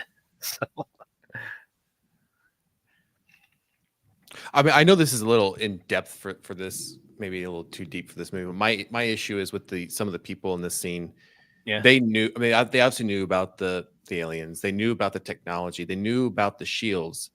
Yet and this invasion starts to happen. Do you think they have you think their moral compass would kick in and say, maybe we should tell somebody? But no, we didn't tell anybody. And look how many people died. Yeah, and primarily from primarily all the pilots that went on the fence. No, and they could have been. I mean, hey guys, don't do it. They have shields. We can't. We really can't stop that. And he's about the Secretary of Defense. I mean, he's Nimziki. He's going to get scolded like pretty harshly for that minute here because it's like you could have given us a heads up, man. And his thing is like, oh, we didn't know they'd be that ineffective. It's like the hell you didn't. It's like if they've been studying the biology, like, is there no way they could have realized that they're telekinetic? Okay, well, like I said, in order for us to enjoy this movie, the layer of nonsense. Yeah, and I understand what you're asking. You have to believe in as much of the nonsense as you do is the spectacular. Because under no circumstances would the president not know. Correct. And by the way, you don't salute if you're not wearing headgear. Neither one of those men are wearing headgear. You don't salute. Well, they also got the salute wrong. Yeah. That's again. Movies that drives me nuts. It's like they get that wrong in so many movies. They show it like this. It should be like this. When an officer approaches you, you don't have headgear, or you're in there. You just come to attention, and he puts you at ease. You don't have to do all the crazy shit. But anyway, under no circumstances would these people be as taken by surprise by this. Exactly. Yeah. This is not happening. So I mean, because this guy looks like he's probably the Secretary of Education, yet he has all the information. Yeah. On aliens. So, I mean, even the general didn't even know. which is a no-go. Yeah. Not only is he a general, he's a Joint Chiefs of Staff. Yeah. Good point. Yeah. Exactly. So, yeah. Well, I think also when you're talking about like why they weren't aware of the force fields, and this is actually this is something I wonder about for the longest time, because like when Will Smith walks up to the ship and punches out the alien, or when they do the trick with the Coke can later on, because that doesn't trigger the force field when anybody walks up to that. But then I remember reading somebody explain that, and they said, well, the reason that doesn't happen is because a force field is it's meant to block something that's coming in fast. If you have something that's coming in like a human would walk, it's like it doesn't pose a threat, so the force field isn't going to kick in at that point. So it's plausible they would not have ever come across the force fields because they wouldn't have been able to trigger them just walking up to the ship. Two things: the force field were designed, and they explained this, to deflect kinetic energy. So nothing human could, it had to be a gun, bullets, things like that, missiles, blast radius, things like that. The other thing is that, remember, these ships, the main ships, are what can control. They were interdependent. The mothership powered the main landers ones, and the main landers powered them. Once that's disrupted, that one that crashed, that Area 51, probably was detached or disrupted from the original ship, and that's why they have. When you say the landers, are you talking about the city destroyers or like the individual ship? Okay, I didn't know you were talking about the individual ships. Or those. Okay, that's why they have to implant the virus in the mothership, because then the signal is going to transplant the virus into every ship. Yep. So they would not have known about the shields, because by the time that they encountered that one, it was probably separated from the mothership or the lander. Didn't they mention they've had the ship since the 60s? Yeah, but they would have not known, probably the 40s. But my point is, couldn't they have tested that though? Couldn't they have tested that since the 60s? They could have, but there would have been no way for them to find out about the shield without the presence of the mothership. Okay, I see. No, I see what you're saying. Got it. Okay, I see what you're saying. Even no way. Dr. Hogan says, like, once the other ships start showing up, that's when everything turns on inside of the one ship inside Area 51. Yeah. No, I see what you guys are saying. Yeah. But yeah, this movie is a very entertaining bullshit factory, but it's forgivable because it's such a great movie. It is so uplifting. It's so good with being a popcorn movie. Like that line there, it's like, today was the first time I used a subway. Thank God for the Metro Rail. Yeah. Yeah, we do. Oh, by the way, because William White, when you stepped away, I mentioned because I know Brent Spiner's he's very known for Star Trek, but this was the first thing I ever saw him in was Independence Day. You know what, dude? I may need to. You know what? Enough. Well, I'm tired. Hold up. Mighty Rax decided to annoy you with that comment there too. What is with you guys? I mean, all these legends, REM. I mean, with Losing My Religion, all these things, and you heard them from this movie. And all these other guys, it's like, I foresaw him in some shit that he was in, like after like that he was like in the witness protection program. So yeah, but go ahead, what you were about to say. Go ahead. Well, I was going to mention that I also really loved him in his brief roles in Night Court. Well, Brad, it's probably a good thing you didn't say that the first time you saw him was in Big Bang Theory. Yeah. Trying to make people, why are you guys trying to make people feel like they're like ancient or some shit? What the hell? I don't think Nerd Codes and Ocean appreciates being treated that way. See, I don't actually, but I accept it. I say you only got about 9.5 years on me, William. Okay, fuck you, Vince. I mean, it's not really that much if you think about it. You just have to proclaim shit like that, ruining my 4th of July. He did make sure to put in the word only. You're only this. Hey, listen, the alternative is dead. So yeah. Well, and Vince, this is Chris, this is the part you were talking about earlier, where this is the alien dissection, I guess, is what they're doing here, scene, and of course they don't count on it waking up. Yeah, as a 12-year-old in the theater. I mean, just right there where the hand starts moving. That's so scary. As far as this wasn't your favorite part because there's a Star Trek guy in here. Well, You know what's interesting? Aaron. Brent Spiner is actually a full-on germaphobe. He doesn't really? shake. He doesn't shake fans' hands. He's Yeah, fist bump. but yeah, that's true, and that's bullshit. By the way, that's a lot of money that they pay to to meet the guy, but he still gets close enough to. But if I pay $150, Brent, you're shaking my hand, even if I got to grab it. Just spoke William. Yeah. No, I feel for him because I do everything I can not to do that as well. Like Monk, remember Monk, the TV show Brent Spiner, he must have had a blast during COVID. Oh, dude, I mean, all the OCD people must have lost their minds during COVID. I tried to shake Michael Richards' hands, but he wouldn't shake my hand for some reason. I'm going to meet Kirk. As soon as I get back from Comic-Con, I'm going to Star Trek. I'm going to finally meet Captain Kirk. Racist. Wow. You saved that joke for a great time, didn't you, Forrest?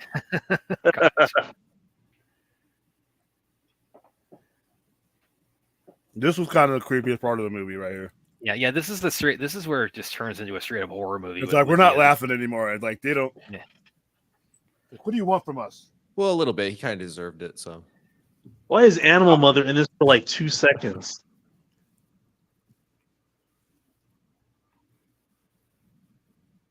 That's Animal Mother from Full Metal Jacket, right?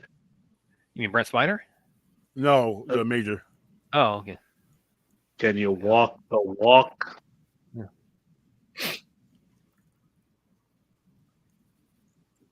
Yeah. Williams' toes look like that. You know what? By the way, because we're coming up when the president tries to make peace with the alien, and it does a mind thing on him, and he has a vision of like what they're planning, and it doesn't show that. And I don't know. I'm kind of of two minds on that because it's like part of me is like I would have liked to have like seen like some like quick little flash of them invading other worlds and just mining and stripping all their resources away. Well, I would like to be like something like that, but not what it was. Yeah. I'm kind of glad they didn't show that in this because it added to the suspense. Yeah, that's where I say it's like I go either way on there. Where it's like I would have loved to have seen it, but it's also kind of like not seeing it just makes it that your mind just fills it in for you. Brad just wants a history lesson like JL. Oh. By the way, this movie is exactly like The Raid because it takes place on Earth, and The Raid also does too. What? And it also involves the alien gets punched in the face, and lots of people get punched in the face in The Raid. They would have never done this. They would have never done this because they would have considered that thing a biohazard. They would have been wearing all kinds of those suits and shit and everything. Yeah, but it's Hollywood. But like I said. Now's the time. I remember seeing this movie in like about me and my buddy for like an hour because I'm in the Army, but I went to go see it with Army buddies. And we're like, this is so much bullshit, but man, was it great?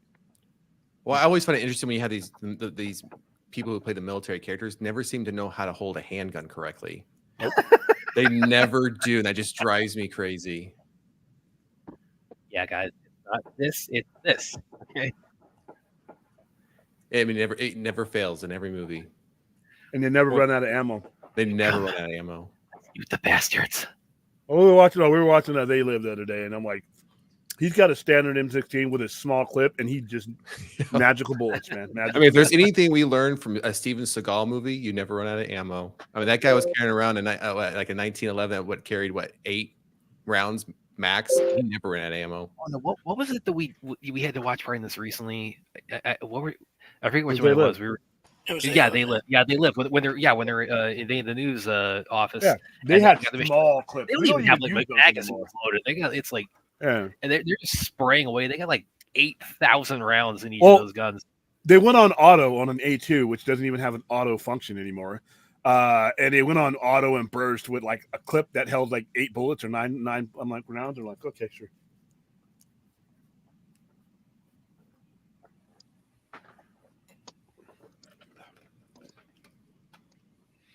By the way, what's up? Oh, it's just I just you'll find this amusing. I just saw Billy Baldwin tweet on Twitter. He said like LA sounds like a war zone right now with all the fireworks going off. So it sounds like Vegas is much the same. Like I said, I wish I could. I mean, Just glad it's almost 1 o'clock in the morning here and everybody stopped. oh no, these fuckers here are just getting started. Yeah, here it's 10:45 here. And they'll go for another 3 or 4 hours here. You can't hear it now. No, how's your puppy going with it? Mine? Again? No, how's your puppy going with all the fireworks?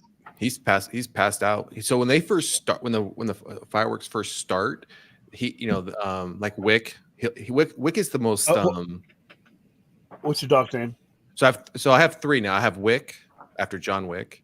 Perfect. But we call him Wikipedia as well, because it just goes with it. Then we have Thanos, and then I have Bane. That's when we say one, obviously. I knew that it was a mistake to bring him on. The urging, we should bring Narcos Notion on. I couldn't quite put my finger on what it was that was going to piss me off about him. Now I know. So everybody in the chat, say goodbye to Narcos Notion. He told me offline he's getting a 4th dog named Venom. No. I did have a 4th Mastiff. I had a female. It was Harley Quinn, but we lost her in January. So now I just have the. Is it too late to rename Bane? Is it too late? Does the dog already? No. It's too late. He's at the tail end of his life. So yeah, there's no change in his name at this point.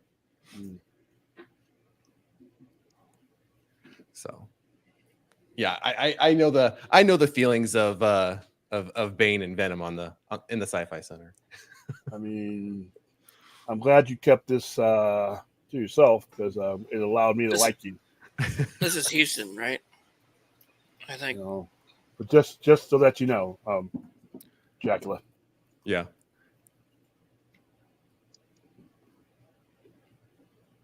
This is when they do the nuclear missile.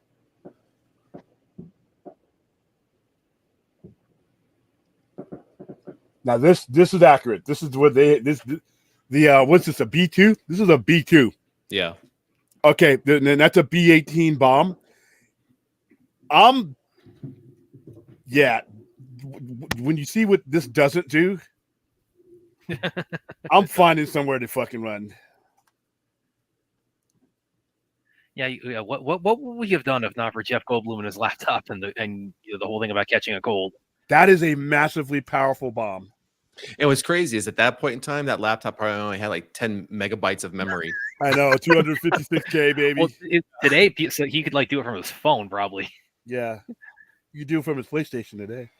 Well, 96, you're talking like what? Maybe 14.4 dial-up, 28.8, maybe. This part of the movie was like the oh shit moment of the movie. Well, yeah, because we just dropped Don't really show much. That was the only complaint. Skywalker.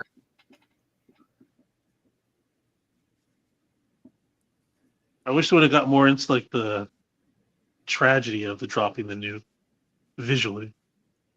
You be talking like how much Houston was destroyed? Yeah, because all you saw were those cars flying over and this kind of 8-bit shot of. Well, that's a tactical. That's a tactical.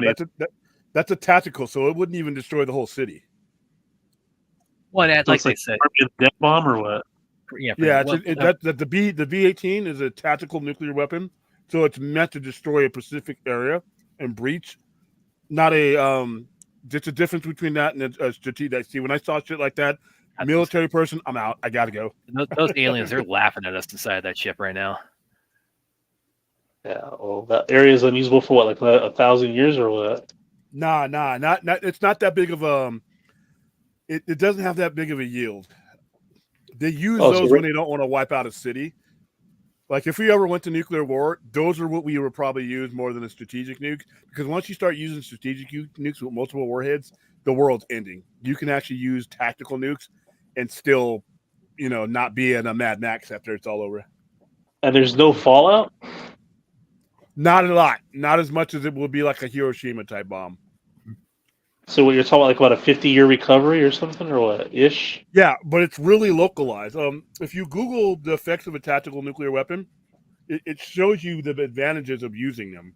They're used to take out units more so than actual, Oddly enough, if you play the game Civilization, it gives you the differences in that game as well.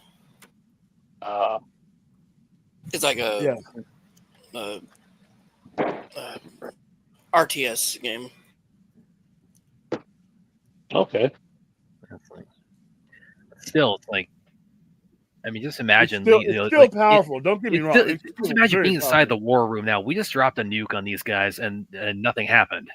It's too powerful to have zero effect. That nuke had zero effect. Yeah, it's again, other than on the city underneath the ship. Yeah. So it's like, what do you, other than Jeff Goldblum and his laptop? What do you do at this point? Here's the thing: the city only took about a certain percentage of that. Those shields absorbed the majority of that. Yeah, those shields absorbed the majority of that nuclear power. That's the nature of those shields. Oh, not only were they controlled and powered by the mothership, but they also returned, absorbed, and distributed energy. I think that's what they used to power themselves too. Would it be smart to target the side of the ship the way they did, or a direct on the top of the ship, so that it wouldn't be difference because the force field is just going to bounce it off. But you would not have. You wouldn't have destroyed the city, though. Oh, he evacuated the city. I mean, yeah, at this point, yeah. They mentioned also, it's like anybody who's got a brain in their head is like out of town by that point. So, I mean, you're not trying to save a city. Well, I mean, you wouldn't have destroyed if it was anything salvageable, and it would have only a 36-mile diameter ship would have taken most of the damage or impact on the top. Well, yeah, at this point, that city had already got hit by the. Obviously, that ship was over the city. It already destroyed half the city. Anyway. The city's done because of the EMP. The pulse magnetic is done. The city's done until they rebuild it anyway. Yeah, so and at that point, militarily speaking, we're not thinking about that part. We're thinking about taking out the objective. We'll let the civilian infrastructure redo that, rebuild that city. But I don't think anywhere, in order for them to get to the top of that ship, they would have had to put themselves in more danger than it would have been necessary. Because remember, when they got to the top of the ship before, what happened? They launched all that shit at them. So, and plus, you don't know whether it actually destroyed the city or not. Because they wouldn't. Yeah, they wouldn't have cared. Yeah, that's not the priority at that point. Yeah, they're like, "Fuck Houston." Sorry. Yeah, this is also a really powerful death scene they have with the First Lady, because she's barely in the movie, but it's still the way it's handled is really, really emotional. You think the Japanese would have went back to kamikaze pilots? Say that again, Fourth. The Japanese would have went back to kamikaze pilots. They would have fought until the Emperor told them to not to stop. That was I hope the world never faces an enemy like the Imperial Japanese forces, because until they heard the Emperor's voice, they were going to fight until the last man, and they weren't fucking around. Yeah. Bonsai runs, kamikaze runs, everything. They were going to fight until there was no Japanese citizen left to be embarrassed by defeat. And it wasn't until they heard the divine emperor say, "We got to put down our weapons. I don't wish for the complete destruction of Japan. We do have a future after this." Well, I mean, it's the it's the samurai mindset. Yeah, operating by it. And I mean, we dropped the nukes. I mean, there were actually there were legit instances Japanese soldiers committing harakiri when the bombs dropped. And like I said, they dropped 2 bombs.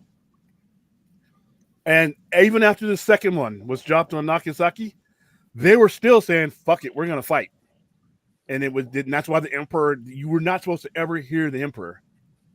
But once he recorded his voice and you heard his voice, that's when they realized, okay, we'll stop. But they were going to fight to the death. And when you see when they were at their height, the pilots had a samurai sword in the cockpit. They were an extension of the samurai, just like Brad said. They weren't just like samurai. They were considered an extension of that lineage, and they had a mindset that was like, wow. I hate to be the bearer of bad news, but you hear this, guys? the Japanese are bringing the full-on military back because of what China is doing at the moment. We want to give them nukes. They don't want nukes. Yeah, they don't want nuclear war. Both the Australian and US government has allowed them because we had a special treaty with them after the war, and we've like pretty much torn the treaty up. Yes. Life is wonderful.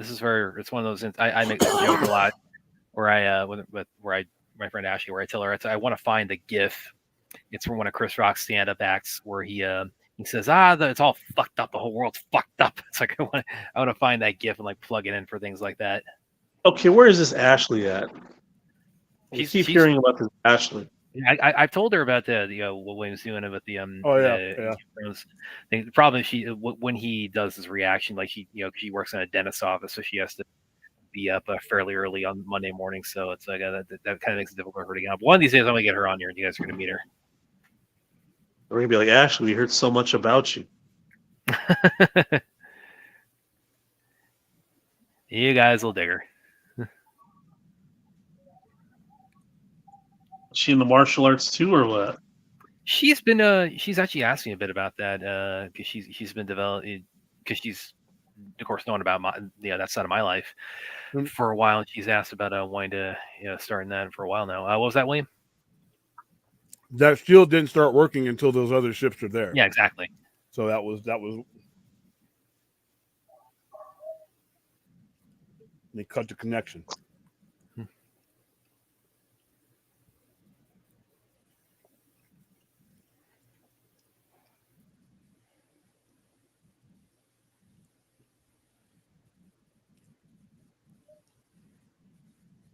Really though, it's like his laptop he's from is very primitive compared to what we got today. They marketed that too. They marketed his laptop in the commercials too. Yeah. This probably still has to be the movie that I've seen the most advertisement for before it came out. Oh fuck yeah, man! I mean, they were advertising the Apple, everything was marketed. Slogan, all of it.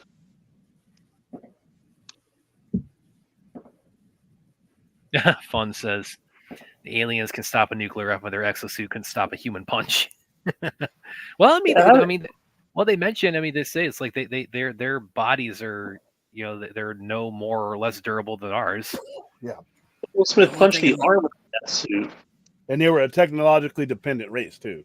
Yeah, they never met. We really shouldn't have been able to get to them at all, except they had Jeff Goldblum. The only thing in '96 I was more excited about coming out than this movie was the Nintendo 64. I thought you were going to say Cable Guy. Well, of course, with Nintendo 64, we all know why that was, because of that timeless masterpiece of a game that was Superman 64. I'm gonna pretend you didn't say that. Yeah, I find myself doing that a lot with Brad. Yeah. If you're at all familiar with that game, I'm absolutely being facetious. It's one of the worst games ever made. Oh yeah. You literally take Superman and fly through rings, and that's the entire game. Yeah, it's like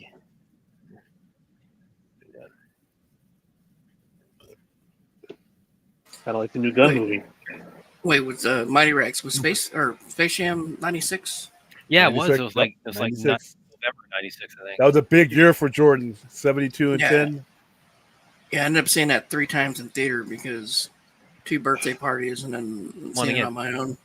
And again, I was a little kid during that period, so it's like I'm getting the context of this is why he came back from baseball to the NBA. It's like he got kidnapped by Looney Tunes and played the baseball. It's like, I got to go back to my old job. And McDonald's had all those like kind of oversized stuffed animals for the Space Jam characters. Credit Bugs Bunny too in the movie. Like he gets some credit. Not the voice actor, but like Bugs Bunny. Well, the voice actor was like Billy West, I think. Should have did more stuff with Roger Rabbit. Yeah. Roger Rabbit.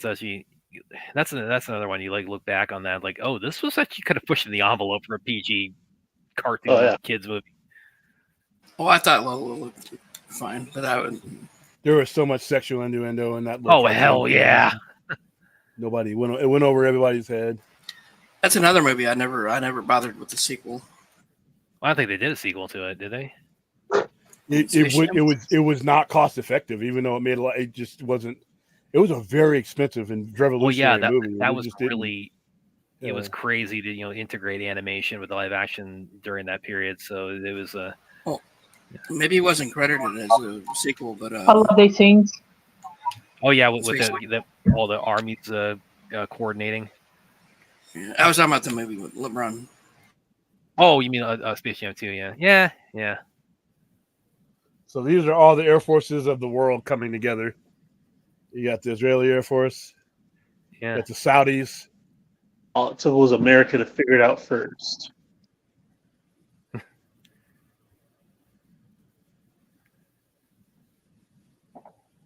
What was that? The French Foreign Legion or something?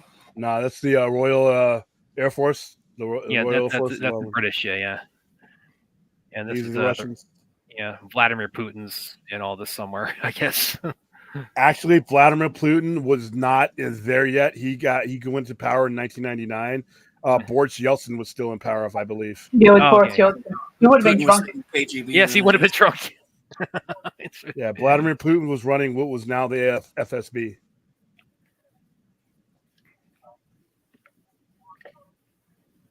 And we pulled this off all through Morse code. So one thing. The military still uses Morse code effectively to this day. Yeah. It's the same reason why we use phonetic alphabet. Why you have things like Alpha, Beta, Alpha, Bravo, Charlie, Igloo, things like that, is because it's a basic rudimentary form that everybody can understand. Oh, this is and John Howard would have been Prime Minister of Australia then, and Tony Blair would have still been Prime Minister of the UK. Yeah, I was going to say on that on Discord, you might see I play this game called Eve. We have a lot of former military and current military that play, and a lot of the guys use the phonetic alphabet even in the game. Yeah. And the reason why that is in case there's any type of thing that messes with sound or you can't hear things clearly. And a lot of times we're dealing with coordinates and explosives and stuff. So you want to make sure that if somebody said Texas, that they meant Texas. You don't want to, because you can make a mistake and put something somewhere where it doesn't need to be. I can fly. I'm pilot. There's the guy's son, James Duvall, looks like discount Keanu Reeves. He does. Okay. Did he get promoted? Did the major get promoted to colonel? Because he's wearing colonel's oak leaves there. Well, there's also something here that always kind of annoyed me is when Russell talks about like ever since I was abducted 10 years ago, and those guys kind of roll their eyes at him about it's. I was like, listen, I think this kind of validates his claim here now that the aliens. Okay, and he shouldn't be wearing his BDUs. He should be in desert gear because everybody else has got desert gear. I was gonna say, did they ever confirm Randy Quaid's character's like backstory at all? Ever? Well, in the movie, he was a military. Yeah, he's a military pilot. At this point, he probably a Gulf War pilot. I think he's referring to like the story about like his claim that he was abducted. No, they just that's what I meant. We just didn't have that kind of time. Well, I mean, again, it's like I think it's by the time the ships show up, everybody's like pretty much. He's like, I was saying it for 10 damn years, so it's kind of like that's the movie's way of saying it. Yeah, he was telling the truth. My favorite part of the movie is them getting out here into space. Oh, when he takes off and when they take off in the ship, like, I gotta get me one of these.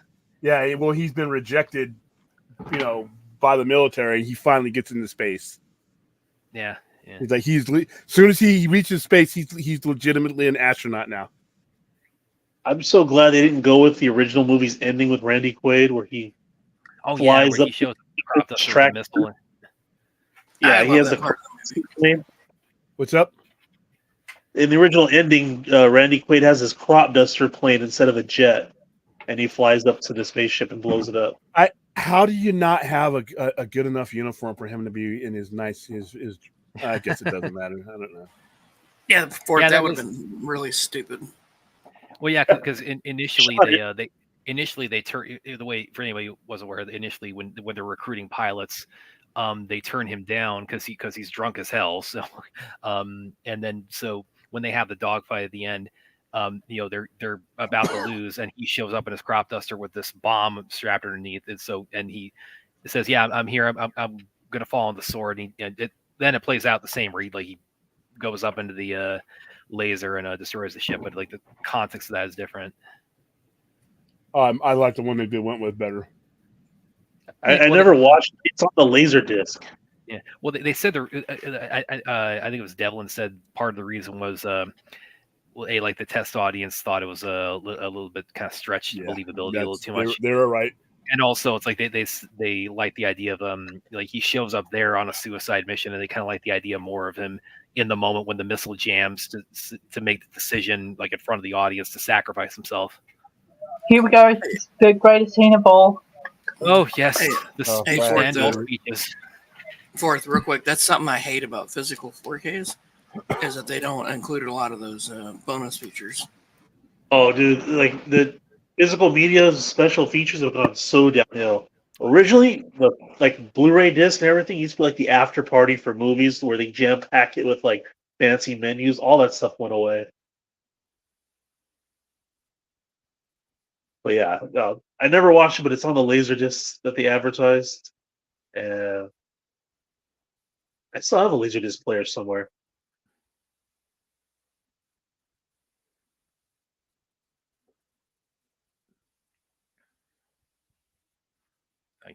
When I tell people best movie president ever, it's like this speech, man. Mm-hmm. It's almost like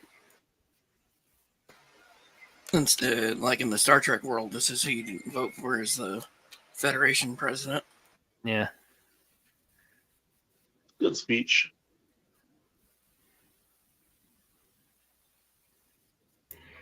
I still say President Camacho's better. No, man, I'm sorry. Hey, Terry Crews did a hell of a job, but nah. If President Camacho's in charge, the aliens might just take the planet. They'll make it a better place.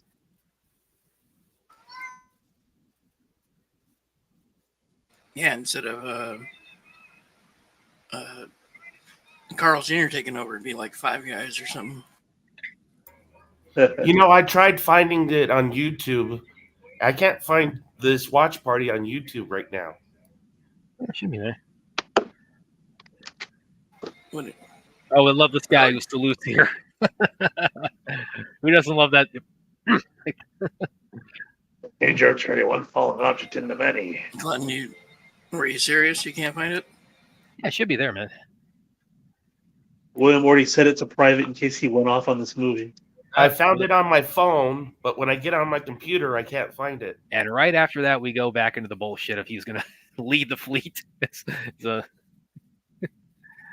It's very good bullshit, though. I just sent you the link to the YouTube stream. I'm a pilot. I belong in the air, and that's what he tells him. No, you don't. Yeah, You're president. They would have tackled him. It's like, I'm sorry, sir, we can't let you do this. Yeah, I was about to post it in the Discord because Clint's in there. Yeah, I just pulled it up. It's playing on YouTube right now. Well, back in the day, kings and queens used to be on the battlefield. Yeah. Only if they had an error. Yeah, they weren't supposed to take the battlefield without an error. Otherwise, the line of succession dies with them. But that was before the U.S. Secret Service said, "Yeah, we're not doing that anymore." Hey, William, Oh, yeah. I clicked on the link and it says this video is not available. Really? Because I got it on YouTube. I look at the We YouTube right now. didn't get shut down, did we? No, it's playing right now. I'm looking at it right now on YouTube. Oh yeah, I'm watching it. Yeah, I'm watching it too. Yeah, Brad hadn't got. I can see Clint. Oh, come on! You think I? Oh, no. Brad hadn't gotten Check kicked off today. Check your child safety settings. This is not a kid-friendly show. That Clint child safety settings? I don't think that's it.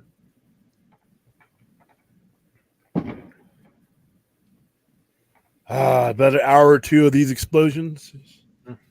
Oh, with the fireworks? You think it's going to end tonight? No, I know it's not going to.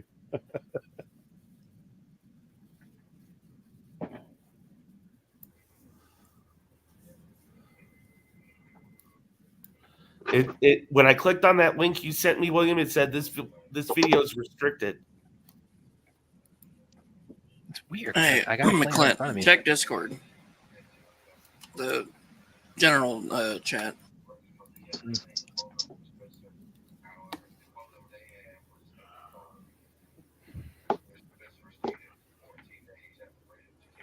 Oh god, this part makes me laugh so hard.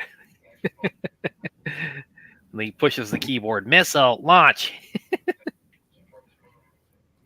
Yeah, it's probably a setting thing because I'm on my PC and I shut down the window I was using and opened up a new one and I got right to this video, this live feed. It must be the stupid Wi-Fi I'm on. Yeah, it might be. Yeah. Stupid hospital Wi-Fi. Yeah, I tried it from 2 different browsers on my PC and working fine. You guys don't get to see my duck today.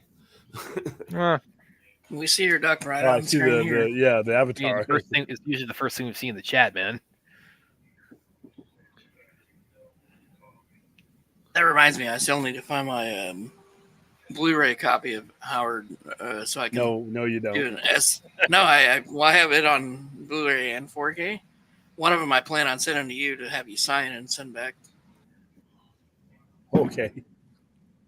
Well, because we can't find anybody who made the movie. or keep it as your own copy. I'll keep my 4K. Yes, well, William will treasure that prize forever. Oh, we know that's bullshit. Wrong way. He'll put it right next to his favorite Wonder Woman costume. 2 things that don't exist. Yes, without the oops. That way.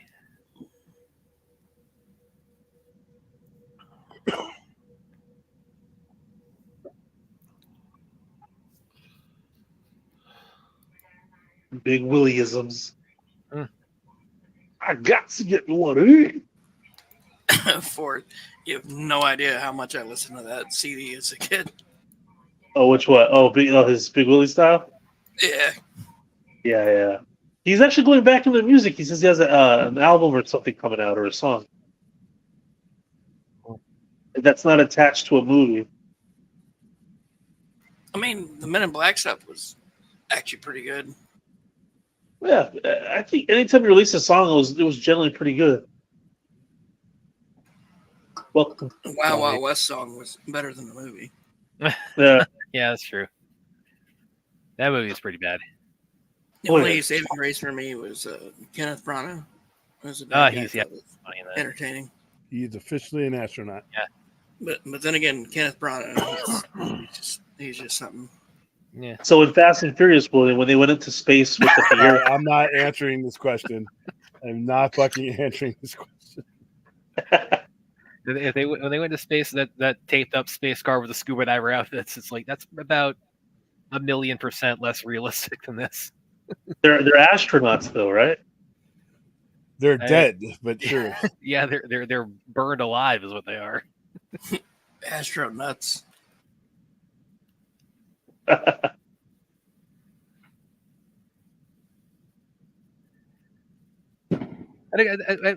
way they designed that thing too, it's like they line the inside of it with tinfoil. It's like, okay, that's gonna like handle like not burning up on re-entry. This is the cool scene, but they would not be flying that close together. Yeah.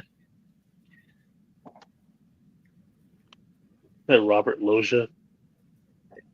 Tell him how to bring these bitches down. Rest in peace. I really liked him in this and Necessary Roughness. If you guys have ever seen that. Yeah. I liked him in Lost Highway.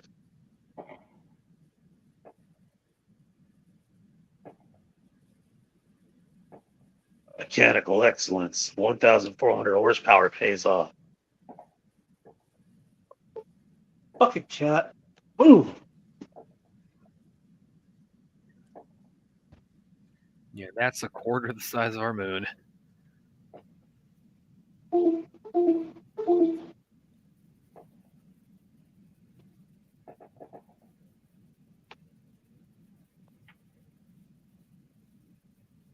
Like, just shoot the nuke in that hole.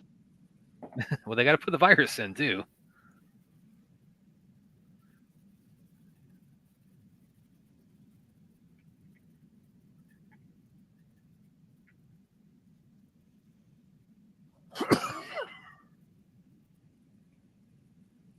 One thing I'm also always kind of wondering a little bit too is, do you think it would raise any suspicion within the mothership when they just have like the one, fighter jet coming back on its own?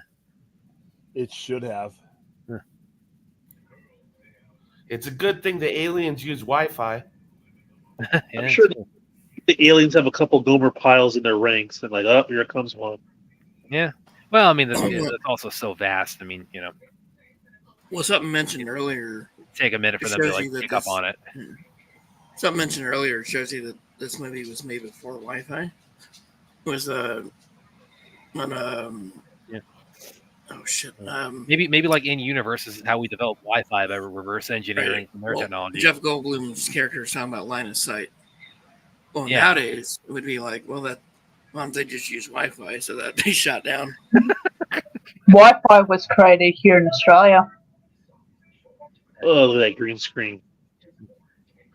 Oh yeah, with the whole army of aliens there. Copy and pasted. It's a good thing they still use digital computers on an alien craft that can travel billions of light years. They don't know the power of like what our cable guys are capable of. Well, that they never really said how far these aliens came from. Well, they did in the second movie, but we don't talk about that. It's billions of light years would be like multiple galaxies away.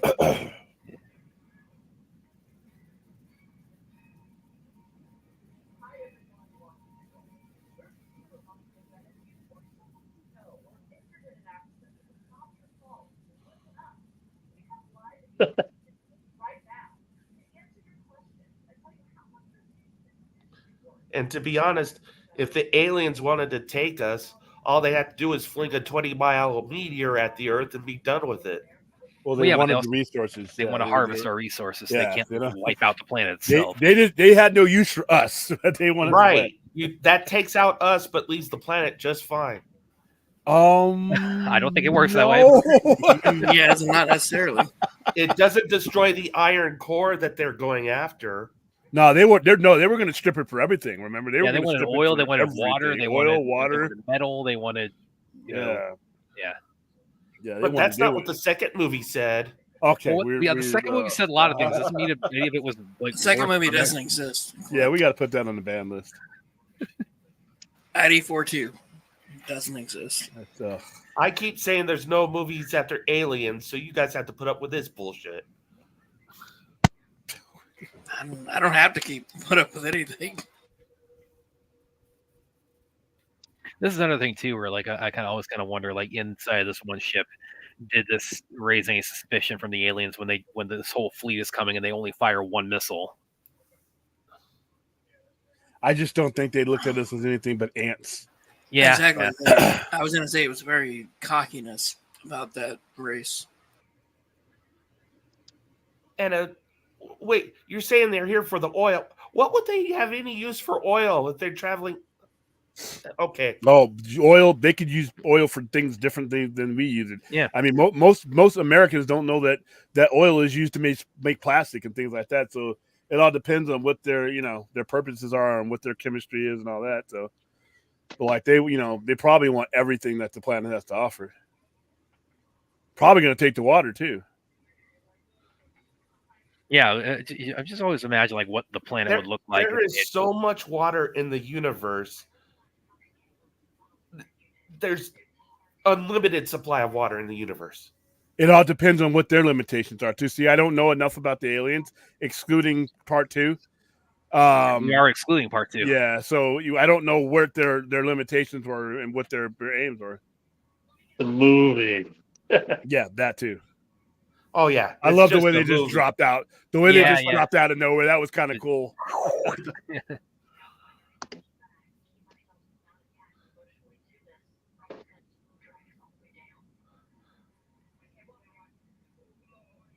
I'm only pointing out the flaws of a really old movie. If it was new, I'd be like, "Oh, cool, whatever." Yeah, this movie, like I said, the bullshit you see immediately, but it just done in such a way, and that's what Roland Emmerich does. Roland Emmerich does. He just makes these movies that are completely ridiculous, but they're laid out in front of you in such a way that it's entertaining. Yeah.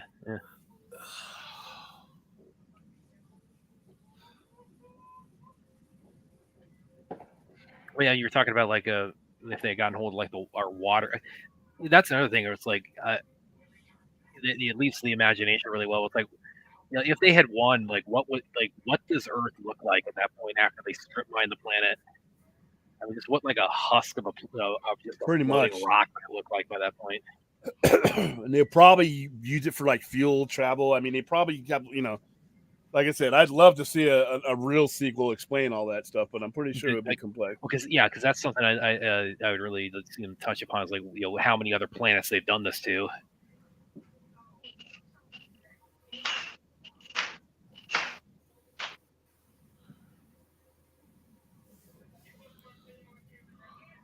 Oh, this is one of the best movie oh shits of all time.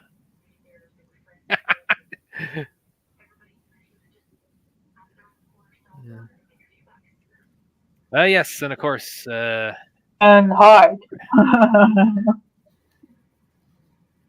It's like, oh, I'm not Jewish. Yeah, nobody's perfect.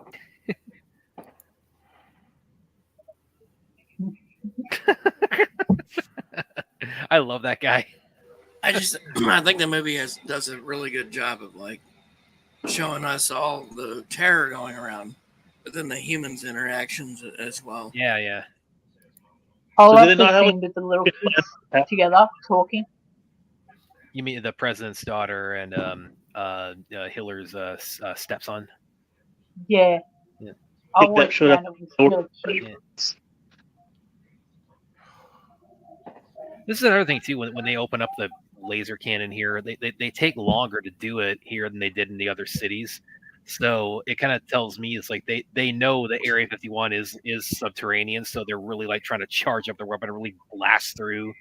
You know, and they're much lower. They're much lower than they are in the original targets. I mean, they're right up on the planet. Felt like they had no plan of attack except for being happy that they can hit the hull of the spaceship. Because I would have figured they would have wanted to wait until it opens up and makes itself vulnerable. Then you could have hit it with more missiles. But they need to hit it at least once to know the shield is down. Yeah, and plus they wouldn't have known that not hitting it on the side would be the.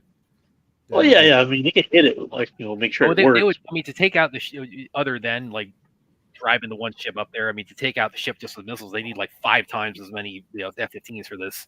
To just shoot it from the side and just take it down that way. Or just nuke it again. Now they could nuke it, but also you got the people down there under Area 51, so yeah. And you wouldn't be able to get that B2 in the position.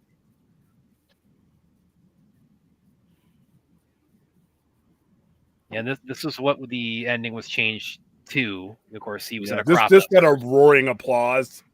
Yeah. You know, it's like the cheesiest moment of the whole thing, with the whole, especially when he can't launch the missile.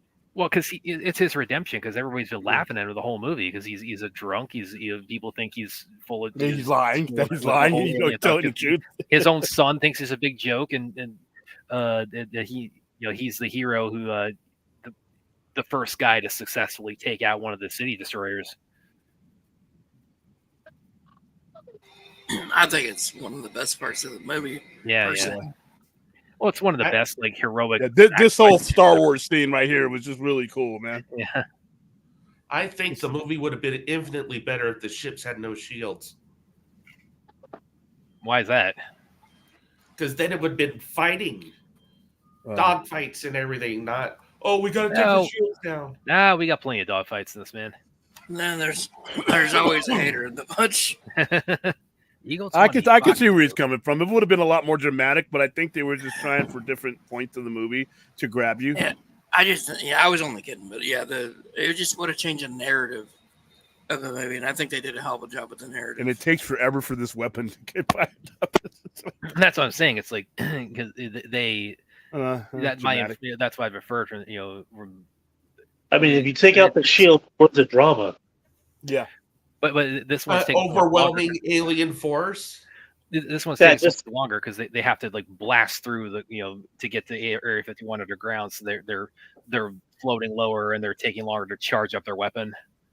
Then it's just a generic war movie of just exchanging fire. Yeah. Well, this is just a generic war movie, anyways. How is this generic? Yeah, we're fighting. Well, it's totally generic. We fight aliens in every war movie. Come on.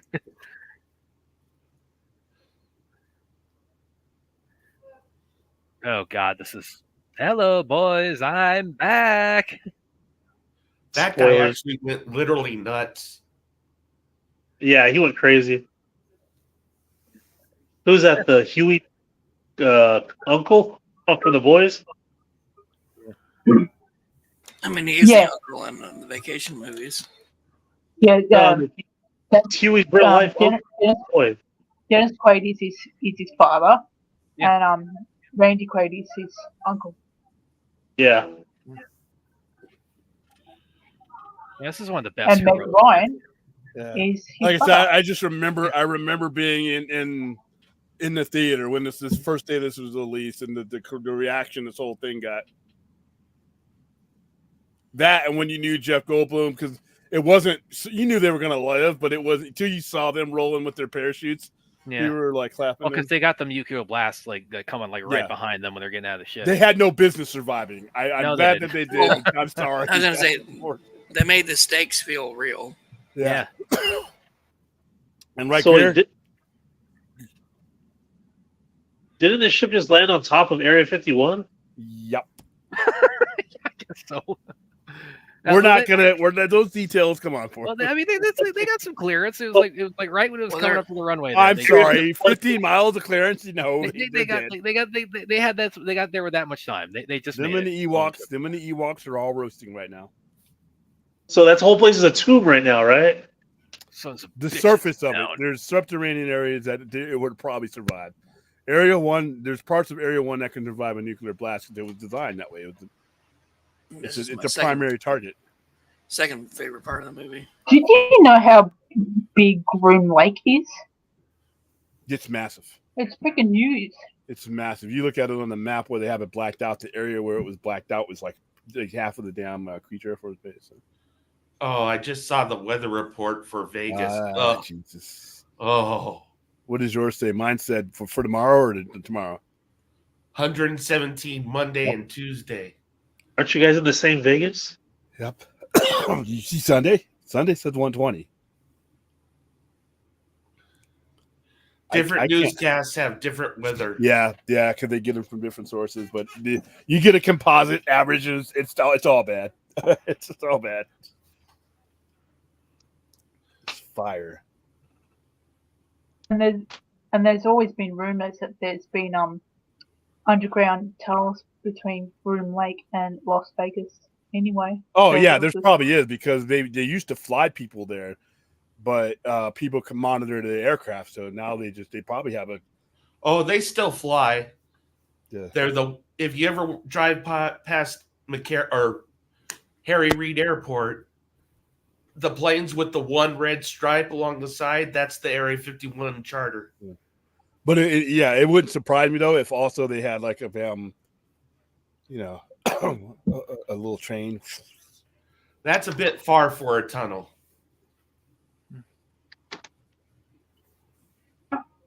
Not really. It's about 90 miles away, so yeah, you might be able to pull it off. You believe they got that Jolly Roger virus always gets me laughing.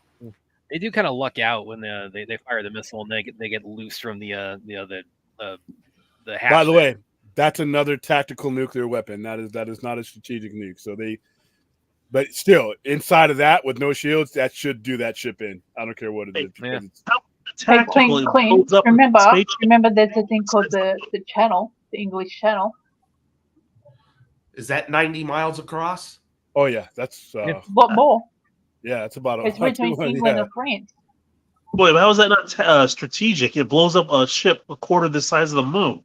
No, it starts a catastrophic explosion that blows up the ship the size of the moon. It itself, a strategic nuke could do it all on its own. That's what it did. No, It doesn't causes a it's chain an reaction. explosion. No, it causes a chain reaction that does it. This nuclear thing doesn't blow up the ship on its own. And there's also, we get earthquakes out here, and there's this stuff called caliche out Must here. go faster. Must go faster. Must go faster. Everybody recognized this from Jurassic Park back then, Merce. No, I recognize it from Star Wars. The only thing that gets through caliche out here is dynamite, and that barely gets through it. Okay, now watch this explosion. Oh, it's just They put one. that right in the energy core right there. So if it's close enough to their power source, yeah, that is not a strategic nuke. It's way bigger. Its warhead is way bigger. By the way, it's also not real time because that was about a whole Yeah, minute there. yeah. I would have given them at least a whole minute to get out, though. All that shrapnel that caught up with him didn't kill him. Yeah, like I said, that shrapnel's headed to Earth to irradiate us. Us and the Ewoks are not partying afterwards, but Oppenheimer did a pretty good recreation of a nuke. yeah. Yeah, see, I told you, it's like we got them just before they got to Area 51s. They retconned it in a movie. I guess so, yeah. Africa, There's so much radiation. India, Yeah, and then Egypt. No, Egypt. you are not taking out the pyramids, aliens. Yeah. There you Yep. go, Ozzy. There you go, Aaron. Yeah, we We got them need before they got Godzilla to the and Opera King House. Kong to take out the pyramids. Yeah. Oh yeah, Like, that like they happened. were nothing, by the way. Like they Oh were. yeah. Oh, they absolutely took them nothing. out like they were just made of cardboard. They're like, historical references. We don't need those. Is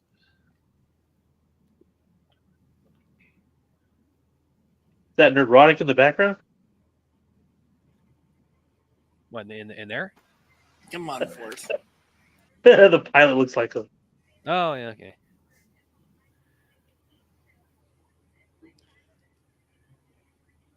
By the way, something that they did get right, because the particular plane I think he was flying was an F. I don't think he was flying a Hornet. He was flying an Eagle. They called it by the appropriate name, Eagle One, because as a president, any aircraft becomes the designation of one. So if he gets in a Jeep, yeah, if he gets in a Jeep, it's Jeep One or whatever, or whatever Army One, Eagle One. yeah, but he was in an F-15 Eagle, so there you go. Hilo one. Yeah, depending on what, like if it's a Marine helicopter, it's Marine One. Yeah, this part got a huge reaction too. Yeah, I bet. Is this out in like the Mojave Desert where they filmed this? Yeah, this is probably like the flats. This is probably all in Nevada. This is where when you look at Top Gun Maverick, that scene where he's testing yeah. This is right where that was. Get the salute right, for God's sake, producers, the directors. salute, they never get that shit right. Dude. Well, you know who did get it right one time was Zack Snyder and BBS. By the way, his uniform is not that. That is Marine General. Marine generals don't have subdued stars. Those are Army stars he's got on his collar. Marine generals they just wear the silver stars. They just wear the stars. They don't subdue them, and they're small. So he's wearing an Army uniform. I can understand it's a disaster, or you get what you can, but yeah, that's not. He's out of uniform, and he doesn't have the proper head insignia. Yeah. Didn't I get promise you fireworks? Well, you didn't promise me shrapnel. Well, right now they're all dead, so it doesn't matter. Yeah.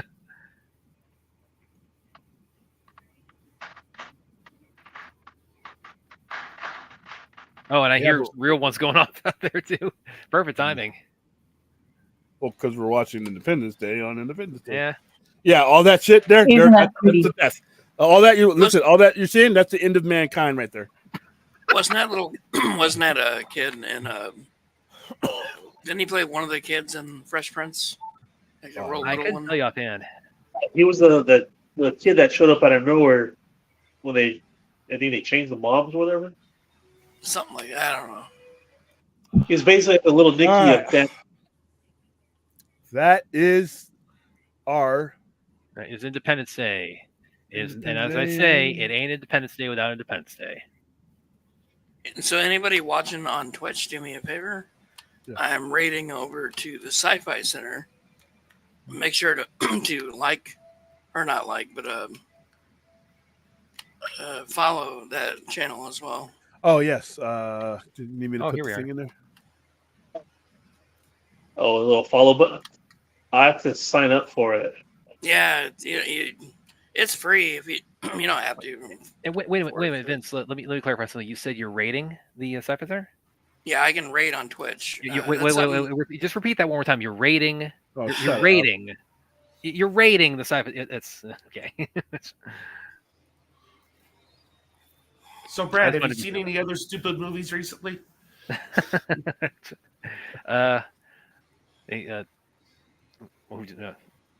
What have I seen recently that was like you watch parties or yeah, well, I've seen the Raid 2 also, so you can definitely do that. I've seen Life After Fighting, which Aaron and I both recommend because the ending is very Raid like. So those are stupid movies? No, don't you play this mind game trick with me. All right, guys. Anything else? Anything? Hey, I'm sick in a hospital. What are you talking about? You feeling better, man? By the way. No, I'm still in the clink. Okay, well, get well soon, man. You said the magnesium, whatever's making you feel better, something like that. Oh yeah, that sucked. Oh my god! Never ever let your magnesium go low. Sounds like a bad trip. It was not pleasant. Chuck has the perfect comment. Need milk and cookies for Uncle Sam. I thought it was Captain America we were supposed to leave before, but either way. You know what? I can't be the first person to point this out, but it's so crazy. We've had 3 Captain America movies, and of course, all those were in the Avengers movies. Not one of them has come out on the 4th of July. Well, no, because they're going to do that shit in May. That's why. Yeah. By the way, William, that was an idea I had. Went to smoke earlier during the movie, and I was like, you know what I should do at the end of the watch parties on the Twitch part is raid over to your sci-fi thing. Oh, cool. Because all we need is like 50 followers on there, and then you can monetize that too. Yeah, I know we're getting real close to on Twitter. I didn't even realize we're getting really close to monetizing Twitter, and I wasn't even trying to, but we have a lot of people that watch into it. There's something about this YouTube community that is the hardest to like get to do anything on Twitch, which I do both. Like I'm huge on YouTube and Twitter, so I don't really get it. But hey, everybody can do their own thing, I guess. You should definitely. One of those things you do. You should definitely raid Twitch. Whatever, dude. People are gonna watch these shows and they're gonna be like, "What is he talking about? Why is everybody looking at him like he's crazy?" They don't have any good burgers here either. I didn't do that. Time to wrap it up. All right, guys, because I'm tired. I was promised grilled pineapple. Oh man, now we're on a roll tonight. All right, any last? Oh, words? I was watching the Justice League today. That is just the bane of my existence, man. It just brings out so much venom inside of me. All right, well, everybody say goodbye. See, happy 4th of July, everybody. All right, have a good 4th. I will post probably a poll to see what movie we're gonna do on Saturday. Like I said, the choices. Wow, holy shit, that was too. Oh, that was a big one, yeah. I'm thinking either Alien, Terminator, the original, or Starship Troopers. I'll probably use those 3 as my basis, and then we'll pick from there. All right, sounds good. All right, guys. See you all sometime tomorrow night, probably tomorrow night, but for our TGIF show. Bye. Later, guys.